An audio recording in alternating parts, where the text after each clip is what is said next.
ವೀಕ್ಷಕರೇ, ಆಸರೆ ಟಿವಿ ಪ್ರಸ್ತುತಪಡಿಸುವ ಸುವರ್ತಿಕ ಈ ಕಾರ್ಯಕ್ರಮಕ್ಕೆ ಆಸರೆ ಟಿವಿಯನ್ನು ವೀಕ್ಷಿಸುತ್ತಿರುವವರೆಲ್ಲರಿಗೂ ನನ್ನ ಆತ್ಮೀಯ ಸುಸ್ವಾಗತ.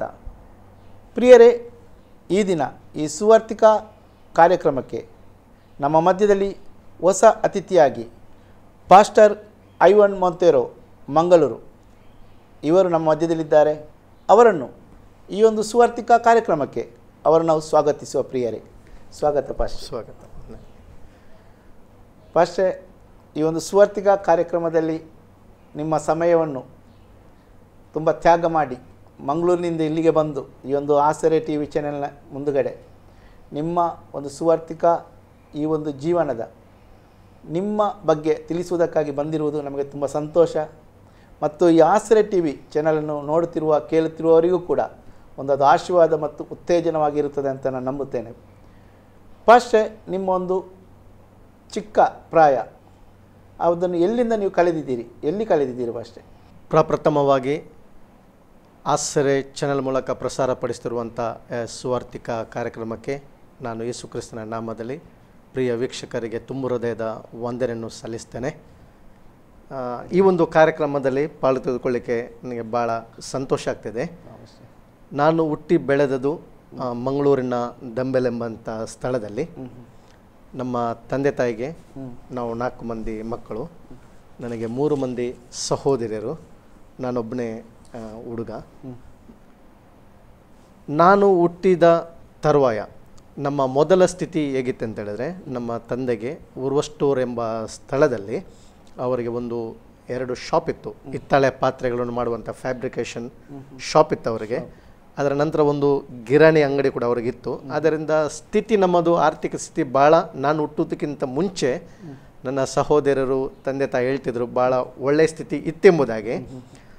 ತರುವಾಯ ನಾನು ಹುಟ್ಟಿದ ನಂತರ ಒಂದು ಬೇಸರ ಕೂಡ ನನಗೇನಂತ ಹೇಳಿದರೆ, ನಾನು ಹುಟ್ಟಿದ ತರುವಾಯ ನಮ್ಮ ಸ್ವಲ್ಪ ಆರ್ಥಿಕ ಸ್ಥಿತಿ ಹಿನ್ನಡೆ ಆಯಿತು ಎಂಬುದಾಗಿ. ಫಸ್ಟ್ ನಿಮ್ಮ ತಂದೆಗೆ ಎಷ್ಟು ಜನ ಮಕ್ಕಳು ಒಟ್ಟಿಗೆ? ನಾವು 4 ಮಂದಿ ಮಕ್ಕಳು. ನೀವು ಎಷ್ಟನೇ ಅವರು? ನಾನು 3ನೇವನು. ನಿಮ್ಮಿಂದ ದೊಡ್ಡವರು? 2 ಅಕ್ಕನವರು ನನಗೆ, 1 ಸಹೋದರಿ ನನಗೆ. ಸಹೋದರಿ. 4 ಮಂದಿ ಮಕ್ಕಳು ನಾವು ತಂದೆ ತಾಯಿಗೆ, 3 ಮಂದಿ ಸಹೋದರಿಯರು. ನೀವು ಹುಟ್ಟಿದ ಮೇಲೆ ನೀವು ಹೇಳ್ತಾ ಇದ್ದೀರಿ ಈಗ ಕಷ್ಟಗಳು ಮೊದಲು ಅಷ್ಟೇ ಇರಲಿಲ್ಲ, ಮತ್ತೆ ಮುಂದೆ ಏನಾಯ್ತು ಫಸ್ಟೇ? ಅದೇ ಒಂದು ಬೇಸರದ ಸಂಗತಿ ಏನಂತ ಹೇಳಿದ್ರೆ, ನಾನು ಹುಟ್ಟಿದ ತರುವಾಯ ನಮ್ಮ ಒಂದು ತಂದೆಯ ಒಂದು ವ್ಯಾಪಾರದಲ್ಲಿ ಹಿನ್ನಡೆ ಆರಂಭವಾಯಿತು ಎಂಬುದಾಗಿ ನಾನು ಕೇಳಿಸಿಕೊಂಡೆ. ನಂತರ ನಮ್ಮ ಒಂದು ಆರ್ಥಿಕ ಸ್ಥಿತಿ ಭಾಳ ಕೆಟ್ಟದಾಯಿತು. ತಂದೆ ಕುಡುಕತನಕ್ಕೆ ಕುಡಿಯಲು ಆರಂಭ ಮಾಡಿ ಕುಡುಕತನಕ್ಕೆ ಅವರು ಚಟಕ್ಕೆ ಬಲಿಯಾದರು. ಇದರ ನಿಮಿತ್ತ ಇನ್ನೂ ನಮ್ಮ ಮನೆಯ ಪರಿಸ್ಥಿತಿಯನ್ನು ಭಾಳ ಗಂಭೀರವಾಯಿತು. ಮನೆಯಲ್ಲಿ ಸಮಾಧಾನ ಇಲ್ಲದಂಥ ಪರಿಸ್ಥಿತಿ. ತಂದೆ ಯಾವಾಗಲೂ ಕುಡಿದು ಬರ್ತಾರೆ. ಈ ಅವರಲ್ಲಿರುವಂಥ ಟೆನ್ಷನ್, ಸ್ಥಿತಿಯನ್ನು ಅವರು ಮರೆತು ಬಿಡಲಿಕ್ಕೆ ಅವರು ಬಹಳವಾಗಿ ಕುಡಿದು ರಾತ್ರಿ ಸಮಯದಲ್ಲಿ ಬರುತ್ತಿತ್ತು. ಸ್ವಲ್ಪ ಜಗಳಗಳು ಮನೆಯಲ್ಲಿ ಆಗ್ತಿತ್ತು. ಮತ್ತು ಮನೆಯಲ್ಲಿ ಕುಡಿತದ ನಿಮಿತ್ತವಾಗಿ ಸಮಾಧಾನ ಇರ್ತಿರ್ಲಿಲ್ಲ. ನಮಗೆ ಚಿಕ್ಕದಿರುವಾಗ ಬಯಸಾಗ್ತಿತ್ತು. ತಂದೆ ಬರುವುದಂತ ಹೇಳಿದರೆ ಸಾಯಂಕಾಲದ ಸಮಯದಲ್ಲಿ ಮನೆಗೆ ಬರುವಾಗ ರಾತ್ರಿ ಸಮಯದಲ್ಲಿ ಇನ್ನೇನೋ ತಂದೆ ಕುಡಿದು ಬರ್ತಾರೆ. ಮನೆಯಲ್ಲಿ ಅಸಮಾಧಾನ ಆಗ್ತದೆ, ಕಿರುಕುಳ ಆಗ್ತದೆ, ಗಲಾಟೆ ಆಗ್ತದೆ ಎಂಬುದಾಗಿ. ತಂದೆ ನಂದು ಭಾಳ ಒಳ್ಳೆಯವರು. ಭಕ್ತಿಯ ಕುಟುಂಬದಲ್ಲಿ, ಸಾಂಪ್ರದಾಯಿಕ ಕುಟುಂಬದಲ್ಲಿ ಬೆಳೆದು ಬಂದವರು. ಸಾಂಪ್ರದಾಯಿಕ ಕ್ರೈಸ್ತ ಕುಟುಂಬದಲ್ಲಿ ಬೆಳೆದು ಬಂದವರು. ನಿಷ್ಠೆಯಿಂದ ಕ್ರೈಸ್ತ ಸಂಪ್ರದಾಯಗಳಲ್ಲಿ ಅವರು ಭಾಳ ಆಸಕ್ತಿಯಿಂದ ಅವರು ಜೀವಿಸ್ತಿದ್ರು. ನಮ್ಮನ್ನು ಕೂಡ ಅದೇ ರೀತಿ ಬೆಳೆಸಿದ್ರು. ಆದರೂ ಕೂಡ ಅವರ ಈ ವ್ಯಾಪಾರದ ಹಿನ್ನಡೆಯಿಂದ ಅವರು ಕುಡಿತ ಆರಂಭ ಮಾಡಿ ಈ ಕುಡುಕತನಕ್ಕೆ ಬಲಿಯಾಗಿ ನಮ್ಮ ಮನೆಯಲ್ಲಿ ಭಾಳ ಅಸಮಾಧಾನ, ಗಳಿಬಿಳಿ, ನೋವು, ದುಃಖದ ವಾತಾವರಣ ಆರಂಭವಾಯಿತು. ಇಂಥ ಸ್ಥಿತಿಯಲ್ಲಿ ನಾನು ನನ್ನ ಆರಂಭದ ಶಾಲೆಗೆ ಅಶೋಕ್ ನಗರ ಎಂಬಂಥ ಹಿರಿಯ ಪ್ರಾಥಮಿಕ ಶಾಲೆ, ಅಶೋಕ್ ನಗರ. ನಾವು ಬೆಳಗ್ಗೆದ್ದು ನಡೆದು ಹೋಗಬೇಕು ಸ್ಕೂಲಿಗೆ. 3 ಕಿಲೋಮೀಟರ್ ಇದೆ ದೂರ ಅದು. ಅಲ್ಲಿಂದ ನಾನು 6ನೇ ತರಗತಿವರೆಗೆ ಆ ಸ್ಕೂಲ್ನಲ್ಲಿ ನಾನು ನನ್ನ ವಿದ್ಯಾಭ್ಯಾಸ ಮಾಡಿದೆ. ನಂತರ ನಾನು ಸ್ವಲ್ಪ ತುಂಟತನ, ಚಿಕ್ಕದಿರುವಾಗಲೇ ನಾನು ತುಂಟತನ. ಆದ್ದರಿಂದ ಸ್ಕೂಲ್ ಬಿಟ್ಟೆ. ನಾನು 6ನೇ ಕ್ಲಾಸಲ್ಲಿ ಸ್ಕೂಲ್ ಬಿಟ್ಟೆ. ನಾನು ಮಧ್ಯದಲ್ಲಿ ಸ್ಕೂಲ್ ಬಿಟ್ಟ ನಂತರ ನನ್ನ ತಂದೆ ತಾಯಿ ಹೇಗಾದರೂ ಮಾಡಿಕೊಂಡು ಇವನ್ ಒಬ್ಬನೇ ಮಗ, ವಿದ್ಯಾಭ್ಯಾಸವನ್ನು ಮುಂದುವರಿಸಬೇಕೆಂಬ ಅವರ ಸತತವಾದ ಪ್ರಯತ್ನದಿಂದ ತಿರುಗಿ ನಾನು 7th ಸ್ಟ್ಯಾಂಡರ್ಡ್ಗೆ ಕೂಳೂರಿಗೆ ನಾನು ಹೋಗ್ಲಿಕ್ಕೆ ಆರಂಭ ಮಾಡಿದೆ. 2.5 ವರ್ಷ ನಾನು ಮನೆಯಲ್ಲಿ ಹೋಗುವುದಿಲ್ಲ ಎಂಬುದಾಗಿ ನನ್ನ ಸಮಯವನ್ನು ವ್ಯರ್ಥ ಮಾಡಿದೆ. ಮನೆಯಲ್ಲಿ ನಾನು ಕೂತ್ಕೊಂಡೆ ಹೋಗುವುದಿಲ್ಲ ಎಂಬುದಾಗಿ. ತದನಂತರ ಸತತವಾದ ತಂದೆ ತಾಯಿಗಳ, ನನ್ನ ಸಹೋದರರ ಪ್ರಯತ್ನದಿಂದ, ವಿಶೇಷವಾಗಿ ನನ್ನ ಭಾವ, ದೊಡ್ಡ ಅಕ್ಕನ ಹಸ್ಬೆಂಡ್ ಭಾವ, ಅವರು ಸತತವಾಗಿ ಪ್ರಯತ್ನದಿಂದ ನಾನು ತಿರುಗಿ ಸ್ಕೂಲಿಗೆ ಹೋಗ್ಲಿಕ್ಕೆ ಆರಂಭ ಮಾಡಿದೆ. ಅಶೋಕ್ ನಗರ ದಂಬೆಲ್ನಿಂದ ನಾನು ಕೂಳೂರಿಗೆ ಉರುವಷ್ಟೂರ್ವರೆಗೆ ನಾನು ನಡ್ಕೊಂಡು ಬರಬೇಕು ಮನೆಯಿಂದ, ದಂಬೆಲ್ನಿಂದ. ಅದು ಸಾಧಾರಣ ಒಂದು 4.25 ಕಿಲೋಮೀಟರ್ ಆಗ್ತದೆ. ಅಲ್ಲಿಂದ ಬಸ್ ಹಿಡಿದುಕೊಂಡು ಕೂಳೂರು ನಾನು ಸ್ಕೂಲ್ಗೆ ನಾನು ಹೋಗ್ತಿದ್ದೆ. ಅಲ್ಲಿ ನಮ್ಮ ತಂದೆದು ತಾಯಿ ಅಜ್ಜಿ ಮನೆಯಲ್ಲಿ ನಾನು ಮಧ್ಯಾಹ್ನದ ಊಟಕ್ಕೆ ನಾನು ಅಲ್ಲಿಗೆ ನಾನು ಹೋಗ್ತಿದ್ದೆ. ಅಲ್ಲಿ ಕೂಳೂರಿನಲ್ಲಿ ನನ್ನ ಅಜ್ಜಿ ಮನೆ ಇತ್ತು. ಅಲ್ಲಿ ನಾನು ನನ್ನ ಮಧ್ಯಾಹ್ನದ ಸ್ಕೂಲ್ ಬಿಟ್ಟ ನಂತರ ಊಟಕ್ಕಾಗಿ ನನ್ನ ಅಜ್ಜಿ ಮನೆಗೆ ನಾನು ಹೋಗ್ತಿದ್ದೆ. ಮತ್ತು ಪ್ರತಿನಿತ್ಯ ಸಾಯಂಕಾಲ ನಾನು ಕೂಳೂರಿನಿಂದ ನಾನು ಮನೆಗೆ ಬರ್ತಿದ್ದೆ. ಈ ರೀತಿಯಲ್ಲಿ ನಾನು ಹೇಗೋ ಮಾಡಿಕೊಂಡು 1.5 ವರ್ಷ ಸ್ಕೂಲ್ ಬಿಟ್ಟ ನಂತರ ತಿರುಗಿ ಸ್ಕೂಲ್ ಹೋಗ್ಲಿಕ್ಕೆ ಆರಂಭ ಮಾಡಿದೆ. ಇದೇ ರೀತಿ ನನ್ನ ತುಂಟತನ ಇನ್ನೂ ಕೂಡ ಸ್ವಲ್ಪ ಜಾಸ್ತಿ ಆದಾಗ ಆ ಸ್ಕೂಲಲ್ಲಿ ಕೂಡ ನನಗೆ ಹೋಗಲಿಕ್ಕೆ ಸಾಧ್ಯವಾಗಲಿಲ್ಲ. ನಾನು ಹೋಗುವುದಿಲ್ಲ ಎಂಬುದಾಗಿ ಮನೇಲಿ ಹೇಳಿದೆ, ನನಗೆ ಸ್ಕೂಲ್ ಬೇಡ ಎಂಬುದಾಗಿ. ಅದ ನಂತರ ನಾನು ರೊಸರಿಯೋ ಸ್ಕೂಲಿಗೆ ಹೋದೆ. ನಾನು ಆ ಸ್ಕೂಲನ್ನು ಬಿಟ್ಟು ನನಗೆ 5 ಸ್ಕೂಲ್ ಆಯಿತು, ಟೋಟಲ್ 5 ಸ್ಕೂಲ್. ನಾನು 5 ಸ್ಕೂಲಿಗೆ ಎಷ್ಟನೇ ಕ್ಲಾಸಲ್ಲಿ ನೀವು? 8ಗೆ ನಾನು 8ಗೆ ಕೂಳೂರಿನಲ್ಲಿ ಬಿಟ್ಟ ನಂತರ ಹೋಗುದಿಲ್ಲ ಎಂಬುದಕ್ಕೆ ಮನೆಯವರು ಹೇಳಿದ್ರು, ಸರಿ ನಿಮಗೆ ಬೇರೆ ಸ್ಕೂಲ್ಗೆ ಹಾಕುವ ಎಂಬುದಾಗಿ. ಅದ ನಂತರ ನನಗೆ ಹೈಸ್ಕೂಲ್ನಲ್ಲಿ, ರೊಸರಿಯೋ ಹೈಸ್ಕೂಲ್, ಸ್ಟೇಟ್ ಬ್ಯಾಂಕ್ ಹತ್ರ ರೊಸರಿಯೋ ನಾನು ಹೈಸ್ಕೂಲ್ಗೆ ಹೋದೆ. ನಾನು ಅಲ್ಲಿ ವಿಪರೀತವಾಯಿತು ತುಂಟತನ. ಅಲ್ಲಿ ತುಂಬ ಸಲ ನನ್ನ ಪೇರೆಂಟ್ಸ್ನವ್ರನ್ನು, ಫಾದರ್ ಅಲೆಕ್ಸಾಂಡರ್ ಲೋಬೋ ಅವಾಗ ಹೆಡ್ ಮಾಸ್ಟರ್ ಆಗಿ ಅಲ್ಲಿದ್ದರು ಹೈಸ್ಕೂಲ್ನಲ್ಲಿ. ಅವರು ನನ್ನ ತುಂಬ ಸಲ ಮನೆಯವ್ರನ್ನ ಕರೆಸಿದ್ರು. ನಾನು ಸ್ಕೂಲ್ಗೆ ಬರ್ತಿದ್ದೆ, ಸ್ಕೂಲ್ಗೆ ಹೋಗ್ತಿರ್ಲಿಲ್ಲ. ಅಟೆಂಡೆನ್ಸ್ ನಂದು ಶಾರ್ಟ್ ಆಗ್ತಿತ್ತು. ಆ ಸಮಯದಲ್ಲಿ ಸ್ಕೂಲ್ಗೆ ಹೋಗ್ತಿಲ್ಲ, ಮನೆಯಿಂದ ಮನೆಗೆ ಹೋಗ್ತಿದ್ದೆ. ನಾನು ಬೇರೆ ನನ್ನ ಸ್ನೇಹಿತರೊಟ್ಟಿಗೆ ಸೇರಿಕೊಂಡು ನಾವು ಸ್ಟೇಡಿಯಂ ಕಡೆಗೆ ಹೋಗೋದು, ಸ್ಟೇಡಿಯಂ ಕಡೆ ಅಲ್ಲಿ ಕೂತ್ಕೊಂಡು ಟೈಮ್ ಪಾಸ್ ಮಾಡೋದು, ಮತ್ತು ಹಿಂದಿರುಗಿ ಈವ್ನಿಂಗ್ ಆಗುವಾಗ ಮನೆಗೆ ಬರುತ್ತಿರುವ ಸಮಯದಲ್ಲಿ ಮನೆಯವರಿಗೆ ಗೊತ್ತಿಲ್ಲ ಹೋಗಿದ್ದಾನೆ ಅಂತ ಬರುವಂಥದ್ದು. ಈ ರೀತಿ ಮತ್ತೆ ಸಿಗ್ನೇಚರ್ ಕೂಡ ತಾಯಿದಿಲ್ಲದ್ರೆ ತಂದೆ ಸಿಗ್ನೇಚರ್ನೇ ಹಾಕಿಕೊಂಡು ಹಾಗೆ ಸ್ಕೂಲಿನಲ್ಲಿ ಟೀಚರ್ನಿಗೆ ತೋರಿಸಿದ್ದೆ. ಸೌಖ್ಯ ಇರಲಿಲ್ಲ, ಏನಾದರೂ ಪ್ರೋಗ್ರಾಮ್ ಇತ್ತು ಎಂಬುದಾಗಿ. ಅದ ನಂತರ ಹೈಸ್ಕೂಲ್ನಲ್ಲಿ ಕೂಡ ಅನೇಕ ಸಲ ನನ್ನ ಪೇರೆಂಟ್ಸ್ನವ್ರನ್ನು, ಸಹೋದರನು, ಇವನ್ ನನ್ನ ಅಂಕಲ್ನವ್ರನ್ನು ಪದೇ ಸ್ಕೂಲಿಗೆ. ಸ್ಟೇಟ್ ಬ್ಯಾಂಕ್ ಎಷ್ಟು ವರ್ಷ ನೀವು ಅಲ್ಲಿ ಕಲಿತಿದ್ದೀರಿ? ಅಲ್ಲಿ 1 ವರ್ಷ. ಅಲ್ಲಿ 1 ವರ್ಷ. ಪುನಃ ನಿಮ್ಮ ಮುಂದಿನ ವಿದ್ಯಾಭ್ಯಾಸ SLC ಅಲ್ಲಿ ಆಯಿತು. SLC 9 ಮತ್ತು 10ನೇ ತರಗತಿಗೆ ನಾನು ಪಾಂಪೆ ಪ್ರಾಥಮಿಕ ಶಾಲೆ ಉರ್ವ ಲೇಡಿಲ್ ಹತ್ರ ಪಾಂಪೆಗೆ ಬಂದು ನಾನಲ್ಲಿ ವಿದ್ಯಾಭ್ಯಾಸ ಮುಂದುವರಿಸಿದೆ 9th 10th ವರೆಗೆ. ಅಲ್ಲಿ ಕೂಡ ನಮ್ಮದು ಅಡ್ಮಿನಿಸ್ಟ್ರೇಸ್ ಸಿಲ್ವಿಯಾ ಮೊಂತೆರ್ ಎಂಬುದಾಗಿ, ಅವರಿಗೆ ನನ್ನ ಬಗ್ಗೆ ಇವಾಗ ತುಂಬ ಗೌರವ ಇದೆ. ನಾನು ತುಂಬ ವಿಪರೀತ ಅಲ್ಲಿ ಸ್ಮೋಕ್ ಮಾಡ್ತಿದ್ದೆ ಅವರ ಎದುರಿಗೇನೆ. ಹೈಸ್ಕೂಲ್ನಲ್ಲಿ ನಮ್ಮ HM ಬರ್ಲಿಕ್ಕೆ ಹತ್ತಿರ ಆಗುವಾಗ ಸ್ಕೂಲ್ ಗೇಟ್ ನಂತರ ನಿಂತ್ಕೊಂಡು ಬೇಕಂತಲೇ ಅವರನ್ನು ಸ್ವಲ್ಪ ರೇಗಿಸಬೇಕೆಂಬ ಉದ್ದೇಶದಿಂದ ನಾನು ಸ್ಮೋಕ್ ಮಾಡ್ತಿದ್ದೆ. ನಂತರ ಭಾಳ ಸಲ ಶಾಲೆ ತಪ್ಪಿಸುವಂಥದ್ದು, ಶಾಲೆಗೆ ಗೈರಾಜರಾಗುವಂಥದ್ದು, ಬೇರೆ ರೀತಿಯಲ್ಲಿ ತುಂಟತನ ಮಾಡುವಂಥದ್ದು, ಸ್ಕೂಲ್ಗಳಲ್ಲಿ ಪೋಖ್ರಿತನ ಮಾಡುವಂಥದ್ದು, ಗಲಾಟೆ ಮಾಡುವಂಥದ್ದು ಮಕ್ಕಳ ಜೊತೆಗೆ, ಈ ರೀತಿ ಮಾಡ್ತಿರುವಾಗ ಭಾಳ ಬೇಸರದಿಂದ ನಮ್ಮ ಹೈಸ್ಕೂಲ್ನ ಅಡ್ಮಿನಿಸ್ಟ್ರೇಟರ್ ಸಿಲ್ವಿಯಾ ಮೊಂತೆರ್ ಅವರು ತುಂಬ ಸಲ ನನ್ನ ಮನೆಯವ್ರನ್ನು, ಪೇರೆಂಟ್ಸ್ನವರು ಕರೆಸಿದ್ದಾರೆ. ನಾನು ಏನು ಮಾಡ್ತಿದ್ದೆ ಅಂತ ಹೇಳಿದ್ರೆ, ಪೇರೆಂಟ್ಸ್ ಅಂದರೆ ಬೇರೆಯವ್ರನ್ನ ಕರ್ಕೊಂಡು ಹೋಗ್ತಿದ್ದೆ, ಅಂಕಲ್ನವರು ತಂದೆ ತಾಯಿಯನ್ನು ಬಿಟ್ಟು ಬೇರೆಯವ್ರನ್ನು ಕರ್ಕೊಂಡು ಹೋಗ್ತೇವೆ. ಅದು ಗೊತ್ತಾಯಿತು, ನಮ್ಮದು ಹೆಡ್ ಟೀಚರ್ಸ್ ಗೊತ್ತಾಗಿ ಅವರು ಮನೆಗೆ ಲೆಟರ್ ಹಾಕಿದ್ರು. ನಕ್ಕನ ಕೈಗೆ ತಲುಪಿ ಅವರು ಸ್ಕೂಲ್ಗೆ ಬಂದರು. ಆಗ ನನ್ನೆಲ್ಲ ಬಣ್ಣ ಬಯಲಾಯಿತು, ಎಲ್ಲ ವಿಷಯ ಅವರಿಗೆ ಗೊತ್ತಾಯಿತು. ನಾನು ಸ್ಕೂಲ್ಗೆ ಹೋಗ್ತಿರ್ಲಿಲ್ಲ, ನಾನು ಬೇರೆಯವ್ರನ್ನು ಅಂಕಲ್ ಎಂಬುದಾಗಿ ನಾನು ಸ್ಕೂಲ್ಗೆ ಕರ್ಕೊಂಡು ಹೋಗ್ತಿದ್ದೆ ಎಂಬುದಾಗಿ ಆ ರೀತಿಯಲ್ಲಿ. ಆದರೆ ಇದರ ಮಧ್ಯದಲ್ಲಿ ಒಂದು ಸಂಗತಿ ನಾನು ಇಷ್ಟಪಡ್ತೇನೆ ಅನ್ನಲಿಕ್ಕೆ, ಆ ಹೈಸ್ಕೂಲ್ನಲ್ಲಿರುವಾಗ ನಂದಿಷ್ಟು ರಿಮಾರ್ಕ್ ಇತ್ತು. ನಾನು ಪೋಖ್ರಿ ಮಾಡ್ತಿದ್ದೆ, ತುಂಟತನಿದ್ದೆ, ನಂದು ಅಡ್ಮಿನಿಸ್ಟ್ರೇಟರ್ ಎದುರಿಗೆ ಸ್ಮೋಕ್ ಮಾಡ್ತಿದ್ದೆ. ಒಂದು ದಿವಸ ಬೇರೆ TV ಕಾರ್ಯಕ್ರಮದಲ್ಲಿ ನಾನು ದೇವರ ವಾಕ್ಯವನ್ನು ಪ್ರಚಾರ ಮಾಡುವಂಥ ಸಮಯದಲ್ಲಿ ನಮ್ಮ ಇದೇ ಅಡ್ಮಿನಿಸ್ಟ್ರೇಟರ್ಸ್ ದೇವರ ವಾಕ್ಯದ ಸಂದೇಶವನ್ನು ಕೇಳಿಕೊಂಡು ನನಗೆ ಫೋನ್ ಮಾಡಿದರು. ಫೋನ್ ಮಾಡಿಕೊಂಡು ಹೇಳಿದ್ರು, ಮೊಂತೆರೋ, ಸ್ಕೂಲ್ನಲ್ಲಿರುವಾಗ ನಾನು ನಿನಗೆ ಪಾಠ ಕಲಿಸ್ತಿದ್ದೆ, ನಾನು ನಿನಗೆ ಟೀಚ್ ಮಾಡ್ತಿದ್ದೆ. ಈಗ ನೀನು ನನ್ನ ಮನೆಗೆ ಬಂದು ಪ್ರಾರ್ಥನೆ ಮಾಡಬೇಕು ಮತ್ತು ದೇವರ ವಾಕ್ಯ ನನಗೆ ಕಲಿಸಬೇಕೆಂಬುದಾಗಿ ಆ ಸಮಯದಲ್ಲಿ ಒಂದು TV ಕಾರ್ಯಕ್ರಮವನ್ನು ನೋಡಿಕೊಂಡವರು ನನಗೆ ಕಾಲ್ ಮಾಡಿದರು. ಮತ್ತು ನಾನು ನನ್ನ ಅಡ್ಮಿನಿಸ್ಟ್ರೇಷನ್ನು ಭೇಟಿಯಾದೆ ಸಂತೋಷದಿಂದ. ಅವ್ರಿಗೆ ಹೋಗಿ ಪ್ರಾರ್ಥನೆ ಮಾಡಿದೆ ಮತ್ತು ದೇವರ ವಾಕ್ಯದ ಆ ಸಮಯದಲ್ಲಿ ಒಂದು ಸಂದೇಶವನ್ನು ಇದು ಎಷ್ಟು ವರ್ಷದ ನಂತರದ ಅನುಭವ ಅಷ್ಟೇ ನಿಮಗೆ? ಸ್ಕೂಲಿಗೆ ಹೋಗ್ತಿರುವಂಥ ಸಮಯದಲ್ಲ ಇದು? ನೀವು ಇದು ನಂತರ ಎಷ್ಟು ವರ್ಷ ಆಗಿರ್ಬೋದು ಹಾಗಾದ್ರೆ ಈಗ ಅವ್ರು ಕೇಳ?